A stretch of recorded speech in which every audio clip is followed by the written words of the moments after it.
like memories dancing through the rain. Every step still speaks your name, though nothing ever stays the same.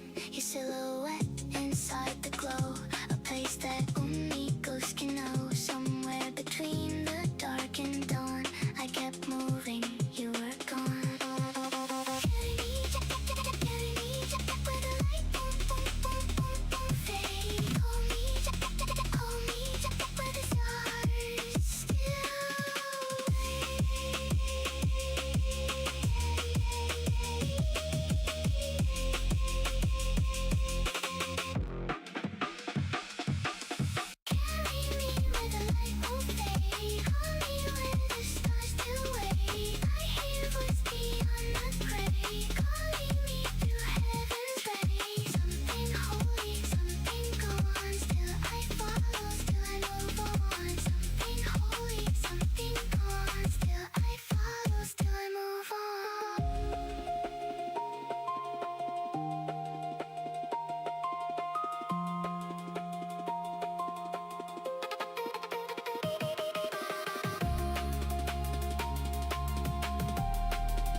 to go and make some carne asada real quick? No, I'm kidding. gonna fucking hit you. Good Yeah, let me go. evening, ladies and gentlemen. Welcome to another episode of Delirium's Ascent. We are joined by our intrepid heroes. Say hi, intrepid heroes.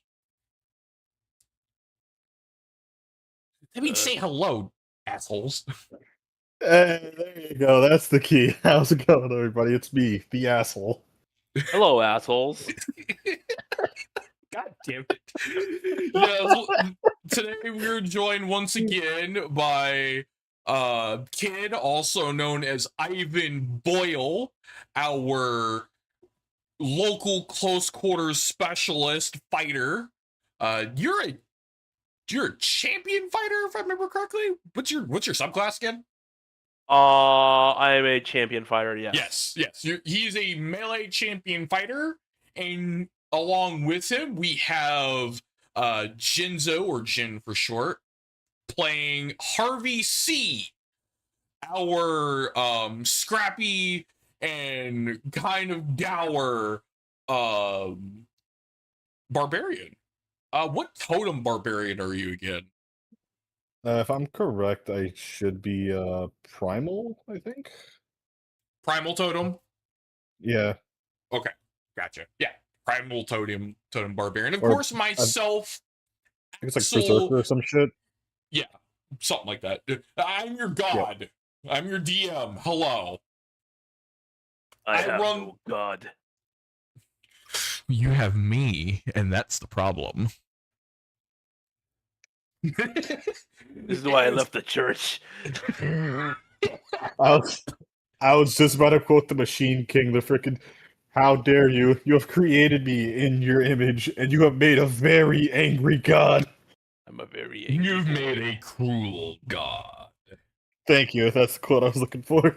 Yes, I know what video you're quoting from. You've made a very cruel god. Anyways, to give a quick summary of what we're doing today, this is D&D. It is a 5e module that I'm using some custom gun rules on. Most weapons have a firearm equivalent attached to it in-game, with some of them being tied specifically to character classes and skills. This is a way of keeping track of what classes do what, and give the players a visual indicator of the kind of things they will be seeing, as well as make things a little fair. It is unlikely you will see stuff not behave the way they're intended to on my end. Anyways, we left off with our first kill squad fight. A kill squad who went by the name of Gamma Team came in with a lieutenant that did quite a good number on our party and gave them a run for their money. But they managed to dispatch these ne'er-dwellers from the Watch Incorporated and actually get where they need to go. We are currently held up in a abandoned pub that Kid knew back from his early days of being a squad member for his old squad, and in fact managed to find one of his old squad mates as the lieutenant of this kill squad, and have found a project that may allude to what's been going on here in the land of the Ascent. Something known as Project Crimson Sky. We leave off with our boys getting a good night's rest inside of this broken down facility. They managed to get their vehicle inside, and Conrad, their local aide and somewhat bodyguard of a Minotaur teammate and paladin, having done some basic repairs from any stray bolt holes that may have hit the vehicle, and I've managed to get a couple hours rest. Currently, we need to actually get to one of the earlier zone areas. In fact, give me 1 sec, and you're welcome to talk amongst yourselves. I'm going to go ahead and grab the world map to show chat. Man, I can't believe Devil Dino left click knocked us out of the sky. That's crazy. Yeah.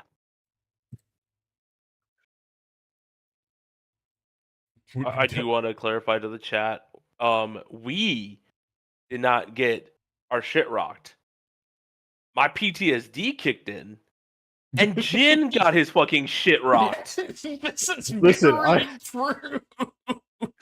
Listen, I got my shit rocked and rocked their shit. That's a fair trade. I'm sorry you rocked their shit. I fucking blasted his fucking thigh so hard his armor cracked. Dude, I got first blood. I don't want to hear that. hey, take your wins where you can get them, man. Yeah, I got first blood in this fight, and then I got my ass beat for the next 5 hours. I take that as a win. Let me go ahead and get the map up for everybody. Yeah, sure, man. So, Just fucking... Currently... Oh, I did have it already uploaded. Currently, we are right about here. About a couple clicks north of CP Solitude in Zone 3. The party originally was supposed to curve in and up into Limbo to dodge some towns to stay out of sight, and then come in from foot into CP Limbo. This was the original plan. However, fate had other plans for the party and knocked them off course with a freak blue dragon attack that knocked the helicopter off course, and they had to bail out here in Zone 3. Your goal, as a reminder, is here. That is your goal for this mission. You need to locate the contact that the commander originally gave you. And figure out what the hell's going on. Commander Cold Snap actually sends you guys kind of a global text over your comms. It's like, hey, give me a status update. What happened? I heard reports of a blue dragon attack.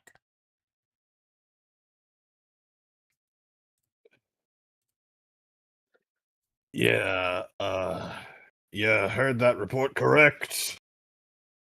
Somewhere, I want to say like 2 clicks outside of Zone 3 when we were making that little turn into one. No. I guess God decided to say, go fuck yourself, and drop the fucking blue dragon directly on top of us. Also, as a quick sidebar before we continue the conversation, the party will not, in fact, encounter another kill squad this evening. You rolled a 1, so you're okay. Oh, thank God. Thank God I don't have to be a meat shield for the second time. That is Voluntary. there will not be combat this evening. You just won't get a kill squad. This choke of fuck probably took one too many hits that last battle we had to do. It wasn't in tier 3 it wasn't in fucking zone 3 that we got hit. We got hit preemptively midway through 1 and 2, and we got knocked into 3, you chuckle fuck. Listen, for the skybox, all these fucking zones look the same. Especially when you're in the middle of a storm and can't see outside until you're falling from the back of an RV. Well, if you actually fucking knew how to read your goddamn communicator on your wrist, you'd be able to see which zone we in. I barely know how to swipe up on this thing. Y'all just strapped this to my wrist and expected me to know. Like, what is this? They gave us a fucking manual. What did you do to yours? They didn't give us a fucking manual. They gave us a fucking pamphlet with 32 pages on how to work this shit. What the fuck you do with yours? It is at this moment that Conrad actually comes up and kind of looks over Ivan's shoulder and sees this like you actually see on Ivan's communicator this like holographic screen that pops up a couple inches above his hand, with the like bust, like the head of the commander actually talking to you. He's like, hey, listen, we actually don't know what caused that to begin with. What we do know is that it wasn't one of ours, and in fact, we don't even know if it was one of Gatewatch's. Whatever it was possibly a rogue asset. I'm conferring with our chief to see what our next moves are and what we can do as far as support from here. Your mission still stays the same. I need you to go find that contact in Zone 1, even if it is a little bit of a trek. And we are still getting reports of this weird red mist going about. Have you guys been able to figure anything out from your couple of hours that you've landed? To be honest, we crash landed in Sector 3 when we were supposed to meet up with contact on Sector 1. From what we can tell, yeah. Unfortunately, you hear him actually like put his hand up in the communicator and like says something over like off quote unquote screen, presumably like chewing somebody out and trying to relay that information immediately to everyone else. It's like, okay, you guys are in Zone 3. We have reports of a kill squad that's roaming the zone. This one, and I pick up one. I pick up like the helmet of one of them. Yeah. What? You already encountered one of them? Encountered? Yeah, they gave us a decent beating. Ugh. Took him down. Bust the fucking lieutenant's fucking shin out. Did you get any of their dog tags? Yeah. We got one of the dog tags. Only problem is, there's a symbol on the back of it that I haven't seen much. Since back in some old things I know about. It's a weird old symbol. He'll actually like do some typings. Like, can you put it up over your communicator? Yeah. Here it is. As you take the dog tags that you ripped off from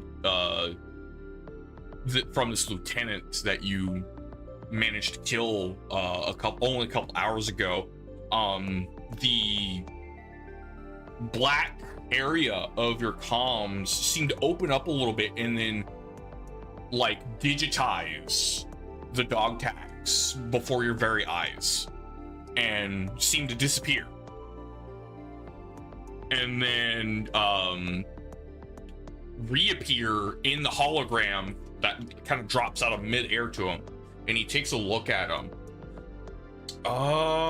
It looks like a tombstone? It's like a tombstone with like lightning bolts in it. I don't think I've seen this. I'm gonna have to log this. Give me a couple hours to figure out what intel we have about the symbol, and I'll get back to you. Whatever you do, just keep your heads down, continue making your way towards Zone 1. I don't know if there's more of these kill squads roaming about, but if there are, they're highly dangerous and not to be trifled with. You may have been able to take down one, but I doubt the other ones are going to be so happy to know that one of their own have been removed from the board, so to speak. So just keep your heads on a swivel, all right? Mission Control. I just want to ask for one thing right now, if possible. What's up? Can you find out any information on former Lieutenant Spinerack? Spine rack. Yeah, I'll see what I can do. It might take me a couple hours, but I'll get back to you on that, okay? Sounds good. And he actually looks at the dog tags. Let me guess. Spinerack's the dude you took these from? Yeah. Actually, I probably should do a roll for Yes, my memory. Yes, please go ahead and roll me a knowledge history check. Yeah, because it's been a while since I fucking dealt with this. So, oof, I'm hazy. Man, that liquor from last night is hitting me different. Oh, yeah. You rolled a 4. Yeah, you don't remember much of this guy. If anything, he might have been actually lower on the totem pole than you remember. But at least from your initial recollection of the name, nothing comes to mind out the gate. I'm gonna have to do a couple of these with like memory checks. Go ahead. If you could actually do me a favor, kid, go ahead and type me out his name, and I will put those in notes. Yeah, I'm gonna type in the chats. Anyways, do you guys have any more questions for me before I let you go?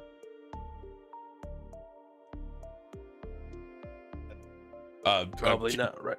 Yeah, Captain Cold Snap's like furiously like moving papers around and like barking orders.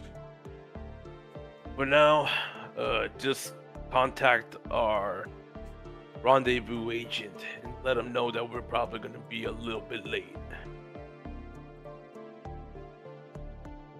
All right. By how many hours do you think you're gonna be late? I don't know exactly where you landed in zone 3. Our sensors are still down for whatever reason. Wherever you're at right now seems to have some kind of like area blockage for exact locations. I could see you're like on kind of the like western side of zone 3. Is that correct? That's about right. We're off the old abandoned town formerly known as Willow Creek. At this point in time, you see another notification pop up. A little image pops out from the side of the communicator screen, and you see a small image of the map, and a star forms. What did you call it? Spine Creek? Willow Creek. Willow Creek. A star forms that says Willow Creek, and then it says POI discovered.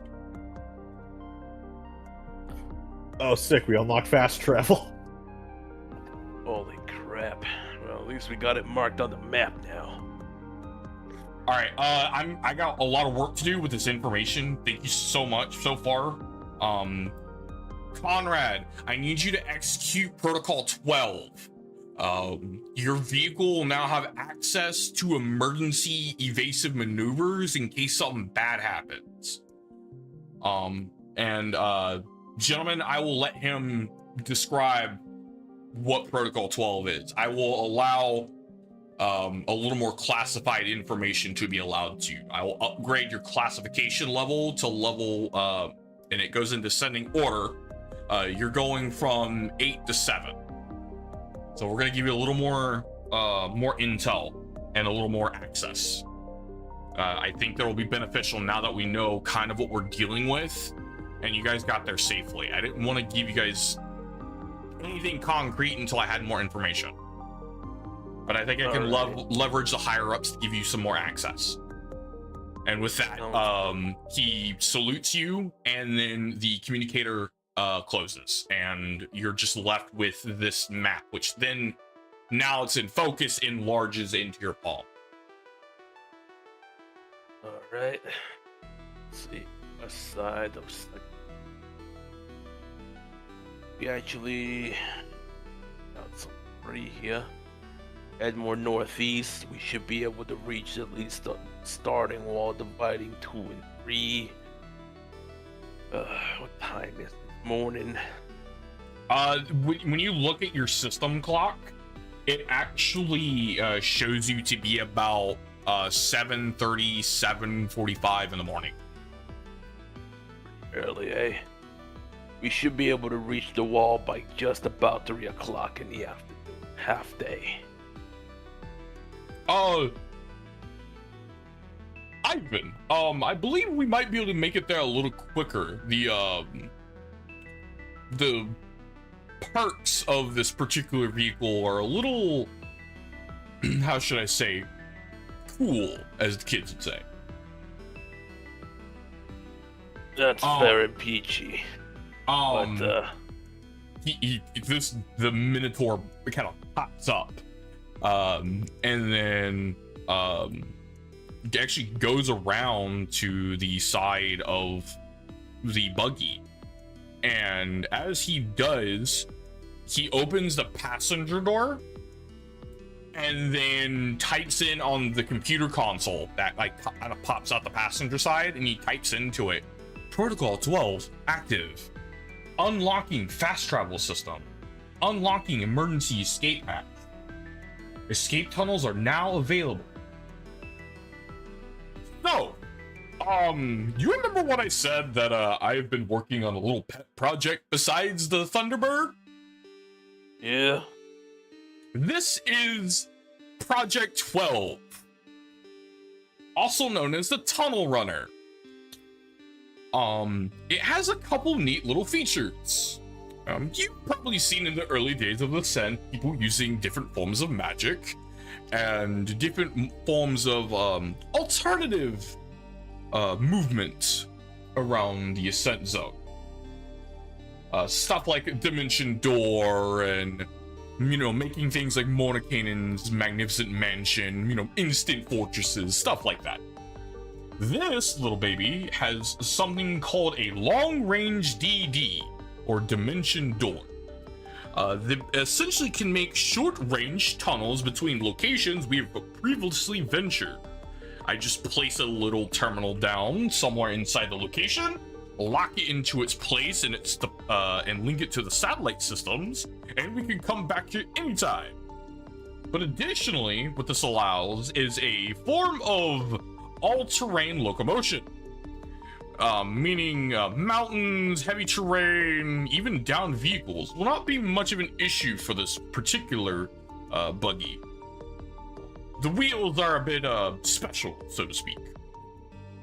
But something I've been working on for the past couple of hours while you've been sleeping is setting up a fast travel terminal here for Willow Creek, he called. Hopefully this should be a safe enough haven for us to return to in case we need to come back to Zone 3. Yeah, the locals here fucking abandoned this place decades ago. Or not decades, but months ago, actually. I sometimes had to come here to pick up one of the kids' old, cat things.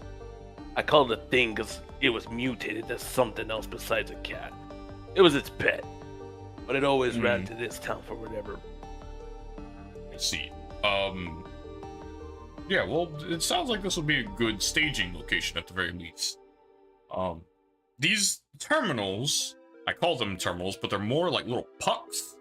They're quite difficult to find, so I don't expect anyone to, find them while stumbling across this place, so to speak. So this should be a relatively good return point. In the meantime, I believe we should think about our next steps towards getting out of Zone 3 and into Zone 2. The storm seems to have passed for the most part, and no major signs of the large blue dragon that attacked us.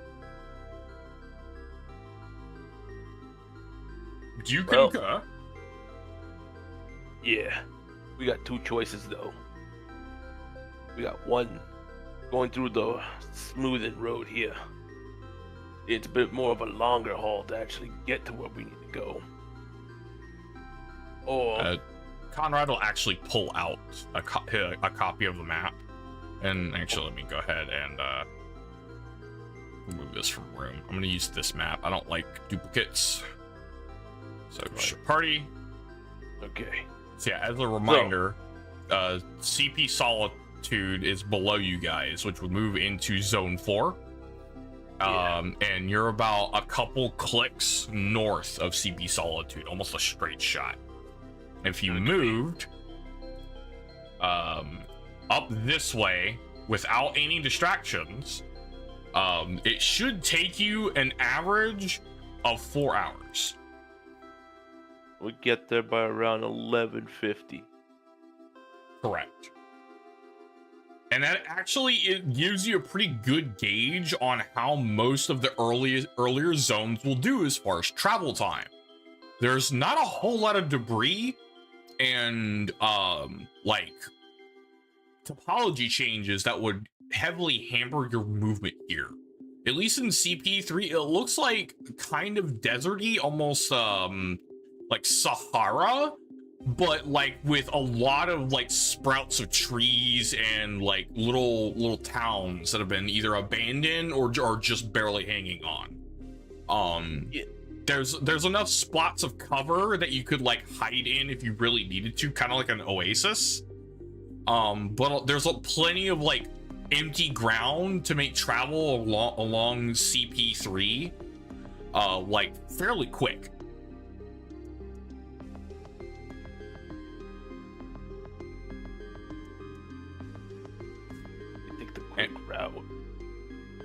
And as you know, I will be updating the map, but the current point where you're at is now known as Willow Creek, and it will pop up as a star as a fast travel location for the buggy to go to.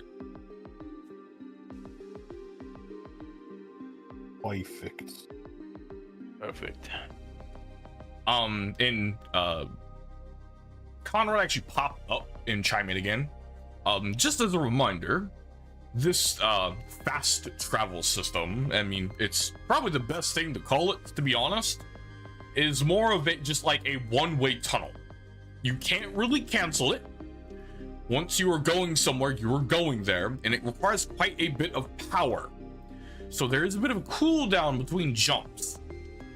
You also cannot TP to somewhere you have not visited yet. So, keep that in mind. Additionally, we have what's called the Escape Tunnel program.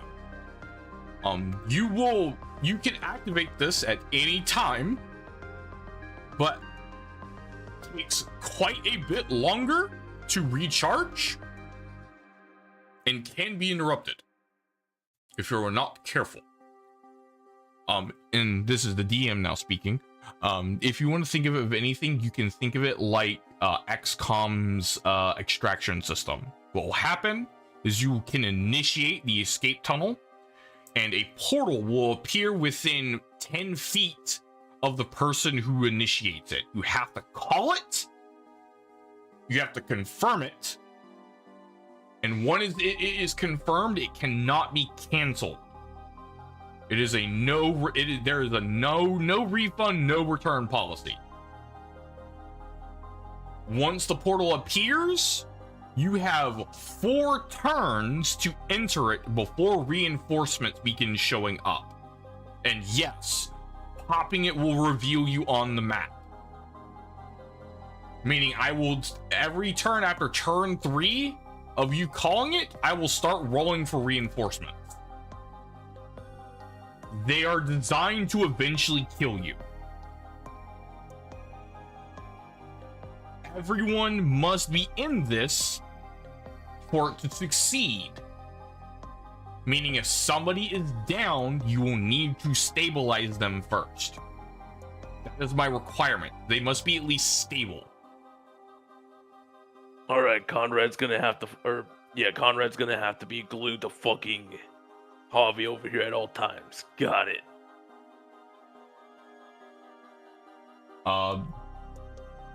I wouldn't worry about Harvey. I'm gonna tell you that right now. Don't worry about Harvey. He may be getting his butt whooped, but don't worry, there's a reason for it. Okay. So don't worry about it. But those are my rules. It's very simple. It's 3. Once it's activated, it cannot be stopped. Everyone must be in the portal, and you have 3 turns before shit hits the fan. Got it. You got it, Chief. The like position it is placed in will be to my discretion. I'm not even gonna roll for it. Meaning I can make it in a very fucked up spot. Fair. So be aware of that whenever it happens. If you pull, it's not meant to be easy. You said you wanted a bug out button? Fantastic. There are stipulations. That's fair. That's fair, man. So, you now have the escape tunnel protocol. Anytime you wish to use it, you must type it inside of the roleplay chat. Okay. In bold. It will be escape tunnel protocol. Whoever types it will initiate it. You can, however, state in parentheses if you want Conrad to say it. But the buggy is voice command activated, meaning it will respond to your commands. EP protocol. Yeah, that's fine. But yeah, it's or ET protocol because it's escape tunnel. I like So EP because I want to go to sleep, so I go bye-bye. Anyways, that's what you gotta do. If you want to activate it, it will be typed in the chat, letting me know you are activating it, and then we'll go from there. So Okay. you have officially unlocked the fast travel system, and you have unlocked your escape tunnel system. It is now time to commence movement. How movement works in my world is I want each of you to make a survival roll for every hour that passes.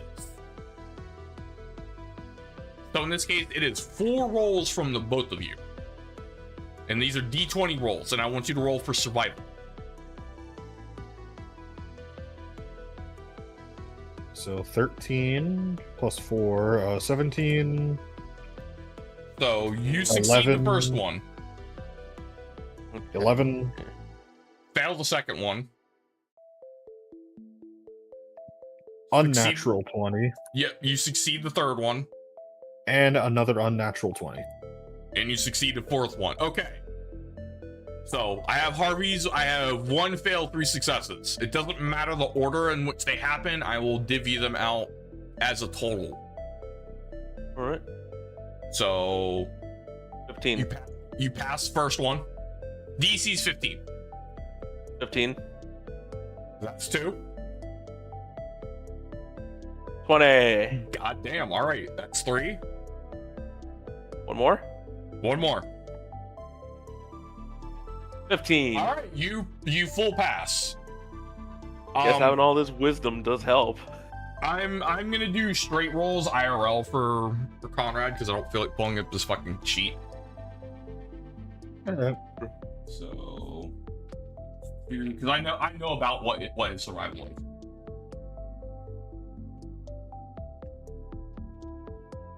All right, he fails 1, succeeds 3. So that's only 2 fails on the board. The rest are successes. Y'all go through a little bit of water and a little bit of food.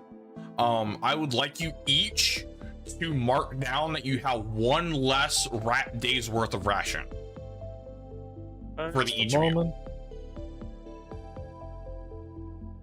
Go down from 10 to 9. Okay. So that would be 12 to 11. Yes, that's correct. Okay. Y'all's food and water rations have taken a small hit. Fine. Yeah. Okay. Overall, between me and Jen, we got 20. Let's see. Who is currently doing sweeping watches? Like I was the one. Who's in the passenger seat right now? I was driving. Oh, so that's me then, because I don't think Okay. Conrad could fit in the passenger seat. No, Conrad's literally his spot at all times is in the trunk. It's literally designed for him. There's like a Okay, little then yeah, I hole would be on one of the top passenger roof. seat. It's like So- the back is a trunk and there's like a mini computer on the inside. He has a hole he can creep out through the roof. Well, no, he actually does a lot of his work on his comm system. Okay. It's like a smartphone tablet / computer on steroids. So he has like Okay. little heads up displays kind of displayed out to him that he's like typing on and kind of looking at different things. At the moment he's actually not watching. He's working right now. So Jin, I would like you to make me 3 perception checks, please. Oh jeez. Just a moment, please. Gotta scroll down. I will let you know down, now the down. DC is 10. They're pretty easy. All right. I'm just gonna do it all at the same time and just note that all 3 of us are +4. That's perfectly fine. I'm okay with that. Uh, 2 pass, I 1 fail. Yeah, Last 1 one. fail. One That, fail. Oh. that 2 fucked me over. All right. So as you guys are driving, bumping along, kind of, Ivan kind of jerks a little bit from a heavy bump, like you hit like a pothole or something, and you kind of bounce around a little bit. Ugh. And what you don't see on that is the first glint of something in the distance, and then you're blinded briefly by the second glint. Oh, son of a fuck! And then Oh. you hear it out in the distance. And then you hear a round crack into the side of the concrete of like this dilapidated, almost like highway. You see like a chunk get ripped out of the concrete on the side railing and roll and like tumble across the ground as Ivan swerves out of the way to get back on track. Sniper fire! 6 o'clock! And you guys Everybody. actually look. Or not 6 o'clock, sorry, 3 o'clock. Sniper fire, 3 o'clock! And you actually look at your 3 o'clock. And you see this, like, convenience store, like, out in the distance. With this, what looks like a massive sniper glint. Who the hell is shooting us from here? Ivan, make me a dexterity saving throw. Oh god. Alrighty, let's see what I got. for You next hear thing. another round crack out in the distance.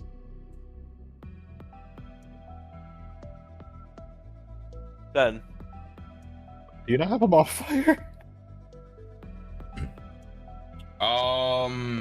You can help him, Jin, if you would like. If you'd like to use the help action.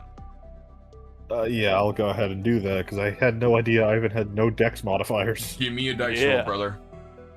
Straight D20. I got You strength got and it. constitution. Oh wait, hold on. I gotta clear that buff. Straight D20, 16. Roll with advantage. Me or kid? Kid. Please roll me once again. I have given you advantage. Alright. 17. yeah. Much better. As you hear this like crack again, Jin, since you actually managed to get a bead on where the sniper's coming from, you actually reach over and just slightly jerk the steering wheel to help Ivan just kind of swerve and have this other round like kick off right in front of y'all. And you see it like hit like a broken down car as you're driving past and puncture right through it. Safe to say that's armor piercing. Everybody hang on. All right, here's how we're gonna do this encounter. I would like each of you to make me 3 straight D20 rolls. I then want you to take the average of them and give it to me, please.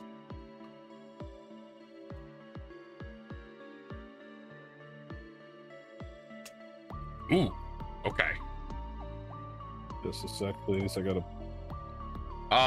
Actually, kid, you rolled a 20. I'm giving it to you. You have a straight, you crit.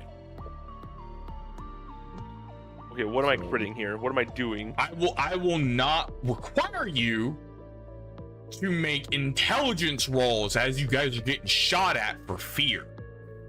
I got a 16 off this average. Cool. Your DC is 16. I want you to make me a charisma saving throw every time that I call out a shot.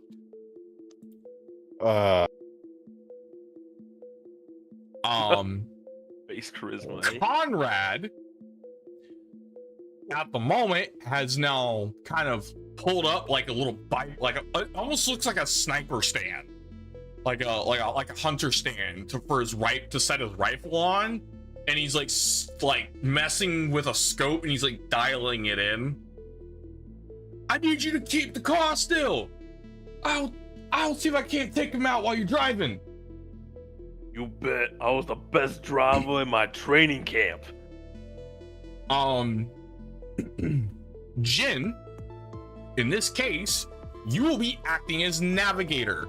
Considering Ivan managed to make all of his rolls, your job is to be navigating. You will determine how long this encounter goes. You must succeed 4 rounds before you are out of line of sight. If you fail any of them, you will add 2 additional rounds. Are we clear? And I have to succeed on charisma throws. Correct. All right. Oh, Javi. joy. Javi, I need your eyes. You need to guide me through this mess. Shit. So, I don't want. you hear another round go off. Harvey, please make me a roll. Frick, mother in Christ. This is the one modifier I don't have any modifiers for. Same. 9. You hear the round go off, and you stumble to try to pass out a good location. Ivan, you have to swerve around a couple of cars to dodge this round. It nearly hits you. God damn it, Harvey. In fact, if it was any closer, it probably would have started to scratch the paint. Get your eyes checked. Conrad will now make a roll. And these I will do on screen for everybody. Come on, crit, one shot. Please, I don't want to keep rolling for charisma. Frick, no. Harvey is not a charismatic man. Oh, God. He misses both shots. And I'm assuming I gotta roll charisma again. Yes, you hear another round return fire. All right, Harvey, I need you to actually tell me where to go. You nearly shit yourself as you hear this round go off, and it actually ends up hitting the front bumper and nearly rips the entire front bumper off as this round cracks off. Holy shit. Armor integrity just went down 30%. Harvey guiding me through this. It's kind of fucking... If you fail another roll, you will be forced to stop and engage with the sniper. Oh, frick, mother in Christ. God, this sucks. Okay, 1 in 4 chance of succeeding. Another... Is this digital dice weighted? Holy shit. Alright. At this point, just say the sniper rifle cracked and take Harvey's fucking dome off at this rate. Actually, it's funny you say that. This round, this time, as it fires off... hold on, let me see if Con actually saves your ass. Hold on. Actually, Because he's shooting twice per round right now. No, he doesn't no, he say cannot. it. So, the round fires off, it shoots directly through the bulletproof glass of the buggy and hits you square in the fucking chest. I want you to take 20 points of piercing damage. Wait, question. Is this taking him, or is it shooting me? No, he hits Harvey directly, as if Ah, aiming okay. for him. Okay. Oh shit, Harvey! Son of a fucking. All right. In fact, considering you fucked up so badly twice in a row, you guys won't stop. You're just gonna take a fuckload of damage. He hits you directly. You are bleeding out of your shoulder. You somehow Holy- still have a shoulder. There's a fucking hole there. What the fuck, Harvey? Conrad! I'm trying, brother. God. All right. Conrad will go It ahead sucks and out of all roll rolls. again. It had to be. Sucks that it's out of all rolls. It had to be He's charisma. not rolling These good dice either. are weighted. I know they're digital, but they're weighted. Hey, fuck it, Jin. Roll me another charisma saving throw, brother. He's going straight for Jesus.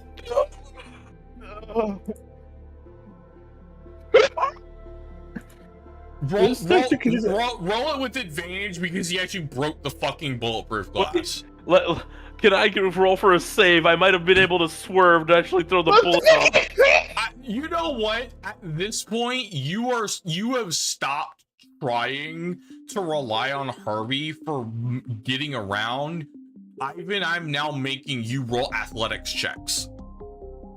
Because Fuck yeah. Because it seems like one- whatever sniper this is, he's out for Harvey specifically. You can now tell that from the trajectory, he is aiming for Harvey. Fuck. God damn it. Also, what? He's going specifically for you, bub. I think he knows that you're the one that you'll be my eyes. Jinzo. Yeah.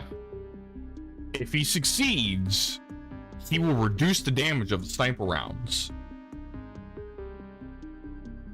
God. He will not stop them. You got hit, you're marked now. I'd like you to put it somewhere on your character sheet right now. You are currently marked for what's called marked for death. Oh God, I got hit by the Scouts fan of war. Unfortunately, Ivan, you fail to reduce the damage and swerve out in time as another round cracks at Harvey. Take another 20 points of piercing damage. I'm at 10 health. Holy fuck. As you go below 20 HP, roll me a d20. No modifiers. It is straight d20. I succeed now. Why? You fucking roid out and get pissed off and rage from your primal rage like last time. This time, however, you kind of have some cognizance. You smash the window of the bulletproof glass to knock it out for now, and it's like kind of hanging out the side, and you just load a slug into your shotgun and fucking just long arm that bitch. Hey, All right, Jen. I'm assuming a roll disadvantage on a to hit. No. You are not Yeah. rolling with disadvantage. With this primal rage, you feel heat surge through your arm to match the anger of getting so torn the fuck up by this sniper. Roll me another d20. Oh boy. So, hey Ivan, you weren't using that nose, right? I rolled a 3. Oh my fucking god. Ivan, I would like you to roll me a straight check, please. A strength check? Yes. All right. Oh, that's actually my specialty. Actually, what is your strength modifier? +4. Okay, well then that's my specialty. I'm +6. All right. Fuck! I swear Okay. this sniper. Okay. Hey, Axel, real quick. If I look at this sniper with a nat 20 perception check, can I tell if his scope is inflicting curse upon this whole shot? This is like a freaking red dot that says, okay, everybody I'm looking at, they're gonna have like the curse affliction on them, so they can't roll above a 5. So no, that first shot marked you, Jin. He actually just actively knows where you are now. Yeah, no kidding. It's kind of hard to miss the giant gaping wound that is my shoulder. He hit you with the spell Hunter's Mark. Wait, Oh god, he's a ranger. wait. Can I roll for knowledge? Yeah. Roll me perception check. 18. Yeah, you can tell. You can tell from like a little glow from the first bullet hole. There's like a red, almost hue coming out of it. Like almost like a smoke. And it's not like a physical smoke, it's ethereal. You can almost like sense it, smell it almost. He's marked. He's got Hunter's Mark on him. Holy fuck. That's a ranger that you're fighting. Harvey, this ain't no normal shot. That first one you took, every other shot that he's gonna lay on you is gonna land without fail. Hey, no freaking. Also, Jin, with your arm stuck out with a shotgun as you're listening to this, you're too pissed off to give a shit. You fire this round off that seems to be filled with this like searing hatred as the recoil pushes the entire fucking car off course slightly as you fire and requires Ivan to course correct. God damn it. And you see this red hot slugs fly out from the barrel and like make a small explosion near the sniper nest, and you see the sniper glint move away briefly. Harvey, Ivan, make me a perception check, please. I forgot to add 5. I have a bonus to that. I feel like I should auto-fail this just for the sake of the meme, but let's see what I get. Jesus that is a Christ. 21. You actually succeed. Yeah, I've got 21. You actually managed to dissuade him slightly. He is actually having to take time to reset up. You see this, like with this perception check, you see this like almost like action figure sized like image of a dude in your peripherals just setting up this massive fuck ass Barrett 50 cal. And getting ready to land another round. Both of you, please. Ivan, make me an athletics check. Harvey, give me a charisma saving throw. Fuck me. 9. 17. You actually managed to cut this one down quite a bit. Harvey, please take 5 points of damage. Oh boy. Harvey, that's a 50 cal sniper that motherfucker has. In this case, y'all have managed to survive 4 rounds. There's one more round to go.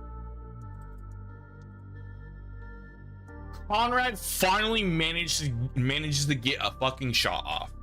You hear again this double crack go off of him like rapid firing, and you hear the first one seemingly hit concrete from what you could tell from the report, but the second one you hear almost an explosion as he hits like a little like propane tank off on top of the like roof of the building and dissuades the sniper even further. The sniper actually ducks off and tries to move to reposition. Ivan, please make me another athletics check. Harvey, you are now safe. Okay, so can I take off the mark for death, or is that staying on for the you rest are of the encounter? still marked until the encounter ends. You are not Okay. out of heat. You are just okay for now. You still have 2 more rounds to succeed. 11. You fail that one. Jin, you managed to finally muster your strength up.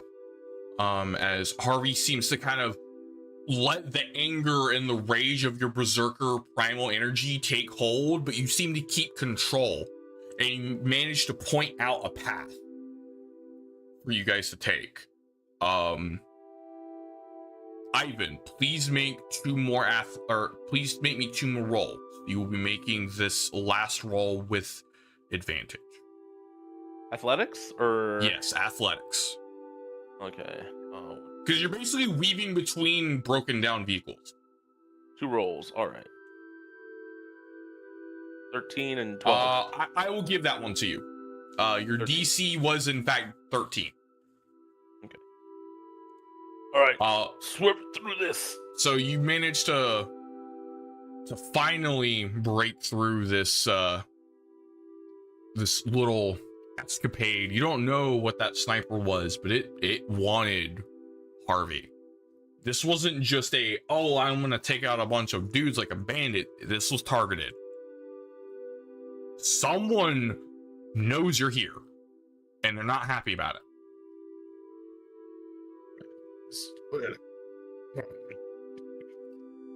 And as you guys manage to get off this exposed highway and make it towards CP Impertinence, where there's actually some more cover from some actual well-kept buildings from the American government. These buildings seem... Yeah. Yeah, sorry, real quick, while you're describing this scene, am I allowed to quickly just use that med kit to get back something? Because I'm sitting on 5 health here. Hold on. Can I roll for... I have +2 in medicine. I could probably help Jen out. I will allow you to roll, in this case, for Conrad. As you kind of reach back and rummage around for a med kit that's kind of locked up behind your back seat, please roll me a medicine check to see just how badly Harvey is fucked up. I will also... do I also roll just so like Harvey can just gauge, like, that's a hole. You kind of pat yourself down, like, all my limbs still here? Let's see, that 50k took my left pinky, my favorite index, my favorite finger on my right hand, the middle finger. And a chunk of your shoulder. That's a 10. That's a 10. I can't find the med kit. Ivan, as you try to reach over, you swerve a little bit, and you actually shoulder check fucking Harvey. Harvey, take 2 more points of damage. Oh fuck! My bad, Harvey. Focus on the... Could have sworn we had a fucking insta med kit around here. I can breathe it myself. Conrad will call. My friends, get us through the checkpoint. We will be safe in there. It is a neutral ground. All right, hold on, Harvey. We're almost done here.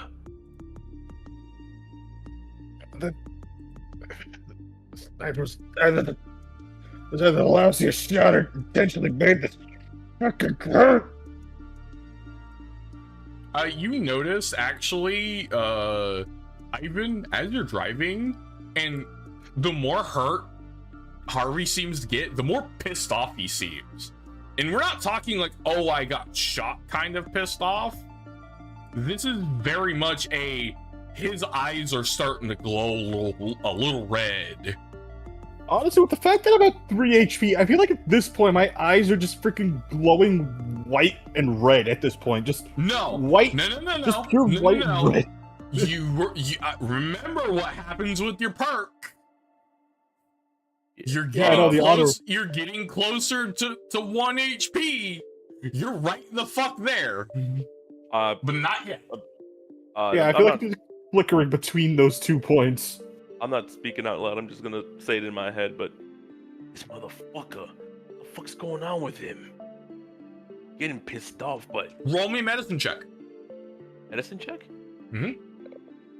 Both of us are just... Both of us are just Ivan. Me, No, just Ivan. Okay. 18. As you know that as a barbarian, and his race specifically, his afflicted powers are a little stronger than other barbarians, and in fact tend to be a little more fierce. You know this. This is a fact. Whatever this is something a lot worse. You now know that if he goes down, whatever the fuck this is, you're gonna have to deal with. Oh, fuck. So you need to patch his ass up. We're gonna have to get you straight to medbay, Harvey.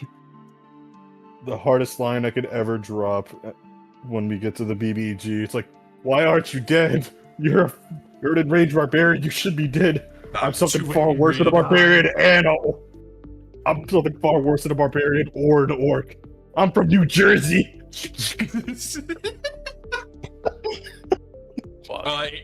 Yeah, as you guys get through this checkpoint, you see the wall that separates Zone 2 and Zone 3. It's fucking massive.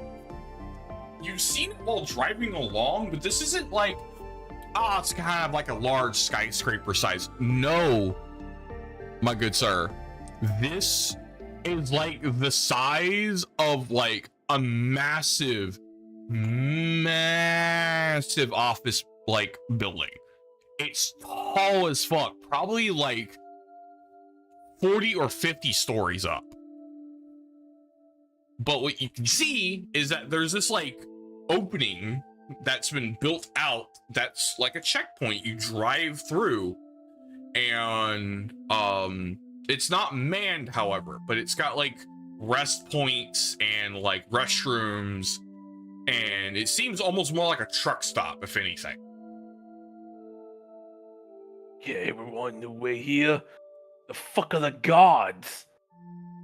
Oh, they don't require guards typically. At least not these. There's a ward that surrounds this area. Your communicators, you remember? They are actually coded to each of these checkpoints. We can go in and out freely. Anyone who doesn't have one of these at the moment cannot. All right. They're currently in magical lockdown, if you want to think of it that way. All right. I'm gonna find a place to park this thing. And as you notice, as you enter the actual proper threshold of checkpoint impertinence, you feel a warmth kind of wash over you, a sense of some semblance of safety after that, encounter you just had. And you managed to pull into like a little parking spot with, a restroom. There's some vending machines and that seem to be fairly stocked up, and a place to like get water, and it's like a camping rest stop, if that makes sense.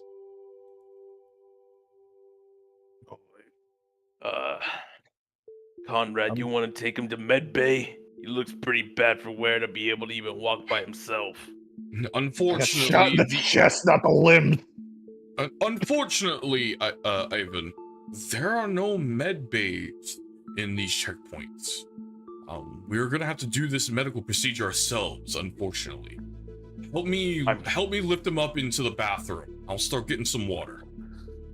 All right, Harvey, just wrap your arm around here. We got you, man. I can just my goddamn limb. More so that it hurts, not my legs. All right, you know what? That's it. I'm carrying you on my shoulder. Let's go. Are we just gonna have to like contest the strength this? If you want to contest their strength, you're willing to. At the moment, you do not need to roll to get Jin fucking medical help. You know, it's like because Ivan wants to carry him. Can I do a strength roll to see if I actually drop him or not?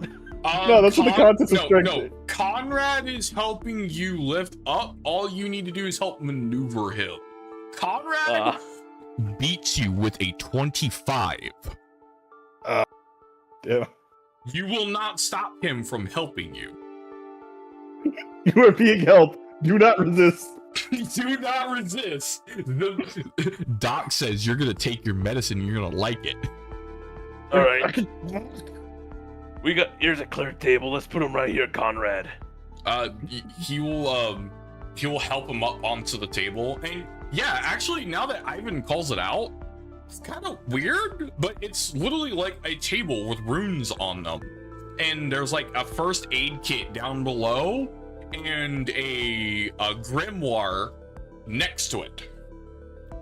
Let's see here. All right, med Joy, kit. just a thing to finish off my last 3 hit points. Reading. Don't worry, buddy. You're not the one reading here. Actually, and as you say that, Conrad hands you the med kit, Ivan, and he actually picks up the grimoire and flips through it and says something, and both of y'all make me an intelligence check, please. Yes. Because Harvey is the pinnacle of intelligence. 14. 3. You sense this isn't this is a different language. What languages do you speak, Ivan? Languages. Let me go here. Hold on. See if it's something you recognize. Let's see here. Dwarvish, Druidic, Primordial, and Common. You will actually recognize it as Primordial. Fuck. The language of those goddamn spirits I fucking talked to. For these words, I call upon the ancients. Look over this shepherd as they heal thy lamb. Heal and mend for those who have fallen in battle. And with those words, you see energy flow out of his hand as he casts Cure Wounds on Harvey for no spell slots needed. Harvey, please roll me a total of 4 D10s, please. Alright, so 8, 7, sorry, 8, 4, 7, 6. Cool. How much is that in total? I gotta get a calculator on the side, because I cannot 9, math. 10, 11, 12. 25. 25? Yeah, I was about to start counting. It's 25? Okay. Yep. Ivan, please give me a medical roll. Oh, medicine. Hey, medicine check. I actually gotta Give me a medicine check, please. D20? Yep. That's Yes. 16. Cool. You regain 25 hit points. If you would have failed that, you would have gotten half that. I'm at 28 HP, just a little bit above half. Yep. Of course, you know that it's a triage station. This wasn't designed for anything more than that. Your holes are at least patched up for the most part, but you are hurt and you've lost a lot of fucking blood. Yeah, no kidding. Speaking of which, Conrad, sorry about the, that feet mat thing. And it just, like, cuts back to the car, and it went from, like, a matte black to just straight red. Oh, don't, god damn it. Don't worry about it. The vehicle, believe it or not, is mostly magical in nature. It'll repair and clean itself up over a course of a couple of hours. But I think in this case, we should probably take a rest here. You've That's got not your much. ass hit by that fucking rifle. You I'm telling surprised me you're just standing. the amount of damage the vehicle take. It last fucking shot at fucking 37% downwards of defenses. Yes, the vehicle can take a beating, but not from that. Whatever that was. That seemed like it was a really big and hot round. Lock shot. Yeah. Also, real quick, can I make a quick intelligence check just to gauge like if this, like aside, like I know for a fact he was trying to kill me, but like, could I gauge like if he was just a bad shot or if he was just trying to make the death as painful as possible by not just going for headshots? Lock shot. I mean, I did technically roll to fucking know what the hell it was happening. I could probably explain to him. Give me an intelligence check. Yeah. I will allow you to That's try a to roll 18. for it. That's a dirty 20. No, that's Oh, no. 18. That's Oh, an it's 18. It's an 18. That's still pretty good. I'll give it to you. From how he was shooting, it seemed like at first, the first couple of shots were honestly to dissuade you, to get you to stop from moving forward. But after that was no longer an option, bullets started getting tossed around, and unfortunately, Harvey, you were just unlucky enough to get hit with the mark shot. Luck. It's Luck just bad. shot. It was mostly bad luck. Okay. But Well, but it was clear that the intent of the sniper was to keep you from progressing forward. Well, I could let you all know this much at least. It's not somebody who's pissed they lost a bet against me. Oh no. Friggin' Actually, I would give me an investigation check. Investigation. Let me check what I got for that. Investigation, intelligence, no. Intelligence. How am I a fucking brother? How am I a detective? I have a base of 0 bonus. I fuck my life. 12. 12. You have a vague idea what may be happening. Killing that kill squad kind of sent out a ping of your location. So Conrad. they knew that their guys died, and they could kind of figure out where you were going. Hey, Conrad. Yes, my friend. Do you think by some chance that bastard on the fucking peak knew that that the squadron team was killed? Considering how advanced the technology is with Watch, I wouldn't put it past them. That kill squad was not a normal unit. They seem to be more decked out and geared than your typical run-of-the-mill combat units. It wouldn't put it past me if they had a, status indicator of their current location and their current health.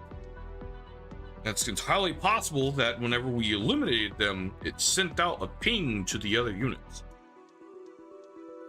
Joy. What are you postulating, Ivan? I'm thinking that could be. I'm thinking possibly that. Conrad's actually like looking at you quizzically, like what are you on about? Like, I kind of knew this information. I kind of figured that they would be chasing us after that. He's wondering if you know more than what you're letting on. So if you are in fact withholding information, please roll me a deception check. I get a minus. Why do I get a -1 deception, dog? You're an investigator, not an interrogatee. All right. Well, let's let's see. And then it's supposed to be a -1. Go and roll. Yeah, I'm bad. That is a 0. I gotta tell him. Wait. Was it a straight nat 1? It was a nat 1 -1. Jen, roll me a perception check. Just a moment. To see if you catch on to what's about to happen. That is a 17. You do. I want you to roll me another straight d20. You can use the help action if you want to help him deceive Conrad. That's a 3. You absolutely fumble the fuck over, still hurting, but Conrad kind of holds you by the shoulder to keep you up as he kind of stares bullets into Ivan. Well, what do you know?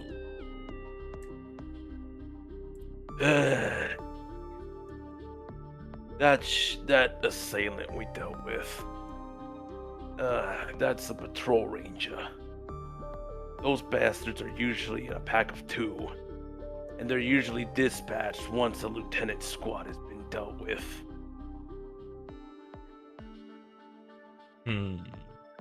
I see.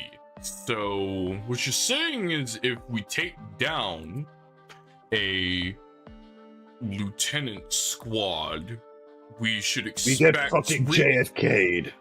We should expect a recon squad to come and hunt us down a couple hours later, is what you're telling me. They're usually dispatched around 8 to 12 hours after the team fails to recommunicate with the main base. Additionally, this hunter squad, they're pretty good marksmen. They do have one leg up. It's called a lock shot bullet. That one of them puppies lands on you, they can fuck off with all that fucking accuracy. Every other shot's gonna follow to hit the target that the lock shot actually hit. So I will actually go with your rolls. I will actually let you know they are rangers, and if you get hit by one of them within the first couple of rounds that they fire out of their rifle, because it's a little different than your typical mark shot, it will behave like mark shot. They will roll with advantage when rolling to hit. So, guess what? There's a reason why I didn't tell you what they rolled, or if I was rolling them. Because Ivan got hit. They're just rolling with advantage against his AC without him raging. They're going to hit him. Oh, Harvey, not me. Yeah. Harvey specifically, my bad. Yeah, I will say though that at that point in the explanation of both you and Ivan, Harvey's just gonna kind of like pat where the main bullet went on his chest and be like, "Oh, lucky me then," because he kind of pieces together that he did get hit with a marksman bullet. However, one thing I did notice. Actually, I should probably roll for that, shouldn't I? Yes, please. Do make me a history check. Oh, where's my... I'm zeroed history. Yeah, knowledge history. Man, my memory is ass right now. Man, that car ride took a lot out of me. Same with you, shoulder checking Harvey. You can't quite recall the exact specifics, but Conrad will actually chime in this time. Ah, I see. And if I know anything about Gatewatch and their recruitment programs, I can bet you they're ex-military. And not just any ex-military. Those are trained marksmen.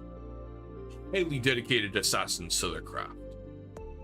Unfortunately for them, and fortunate for us, they're probably not going to chase us. They can't. They don't have the same credentials we do. I wasn't trying to do a history check based on if I knew who they were.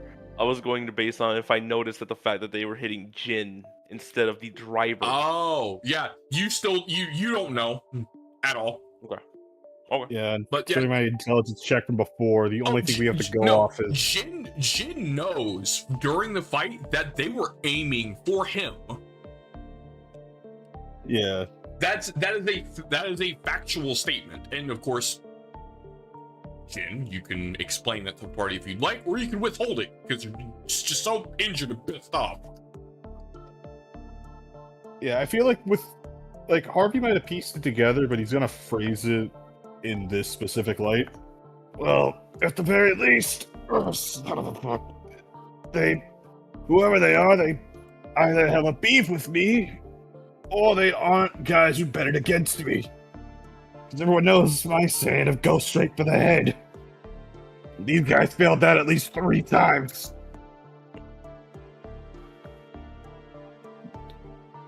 And Conrad will actually continue. What I do know is that if they're who I think they are, at least as far as their contracting, they don't like to fight up close. So if you somehow manage to get the drop on them, you may be able to take them out. But they excel at range, it seems. So just keep that in mind. We are unlikely to fight them in much more close range combat. No, maybe I can succeed my charisma checks this time. Okay. Also, honestly, also the charisma checks were you actually being able to keep your composure, because you are not a hardened soldier. You're getting shot at by a big fuck-ass round. It's gonna terrorize you. Yeah, no, I get you. So you were rolling fear this entire time. Yeah.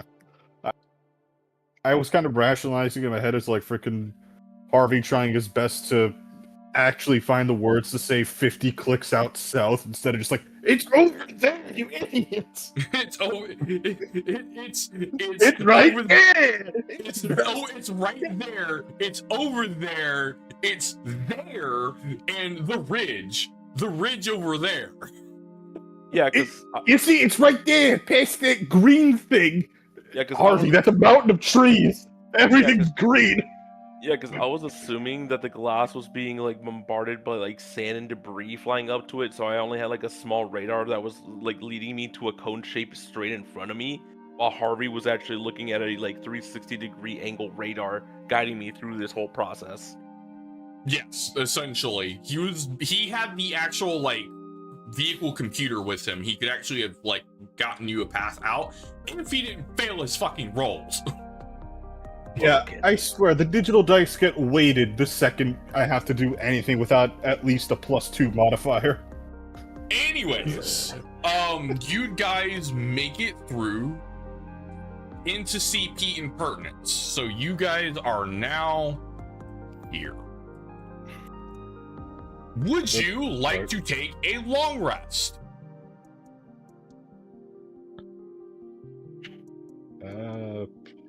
Jin, what's your HP at? 28 out of 50. Yes. I was gonna say, would you like to take a long rest? I don't need it. He does. We're taking the rest. I was gonna say, like, so long rests are typically about 8 hours. 8 to 12 hours. Cool.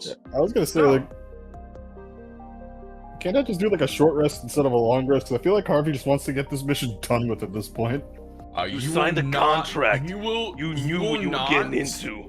Okay, so to delineate, because you may not know this, when you take a short rest, you do not get full HP back. You have to roll your hit dice. You will burn hit dice. Yeah. If you take the long rest and just kind of chill out for a little bit and do other shit, you will get full HP and that you will not have to burn your hit dice.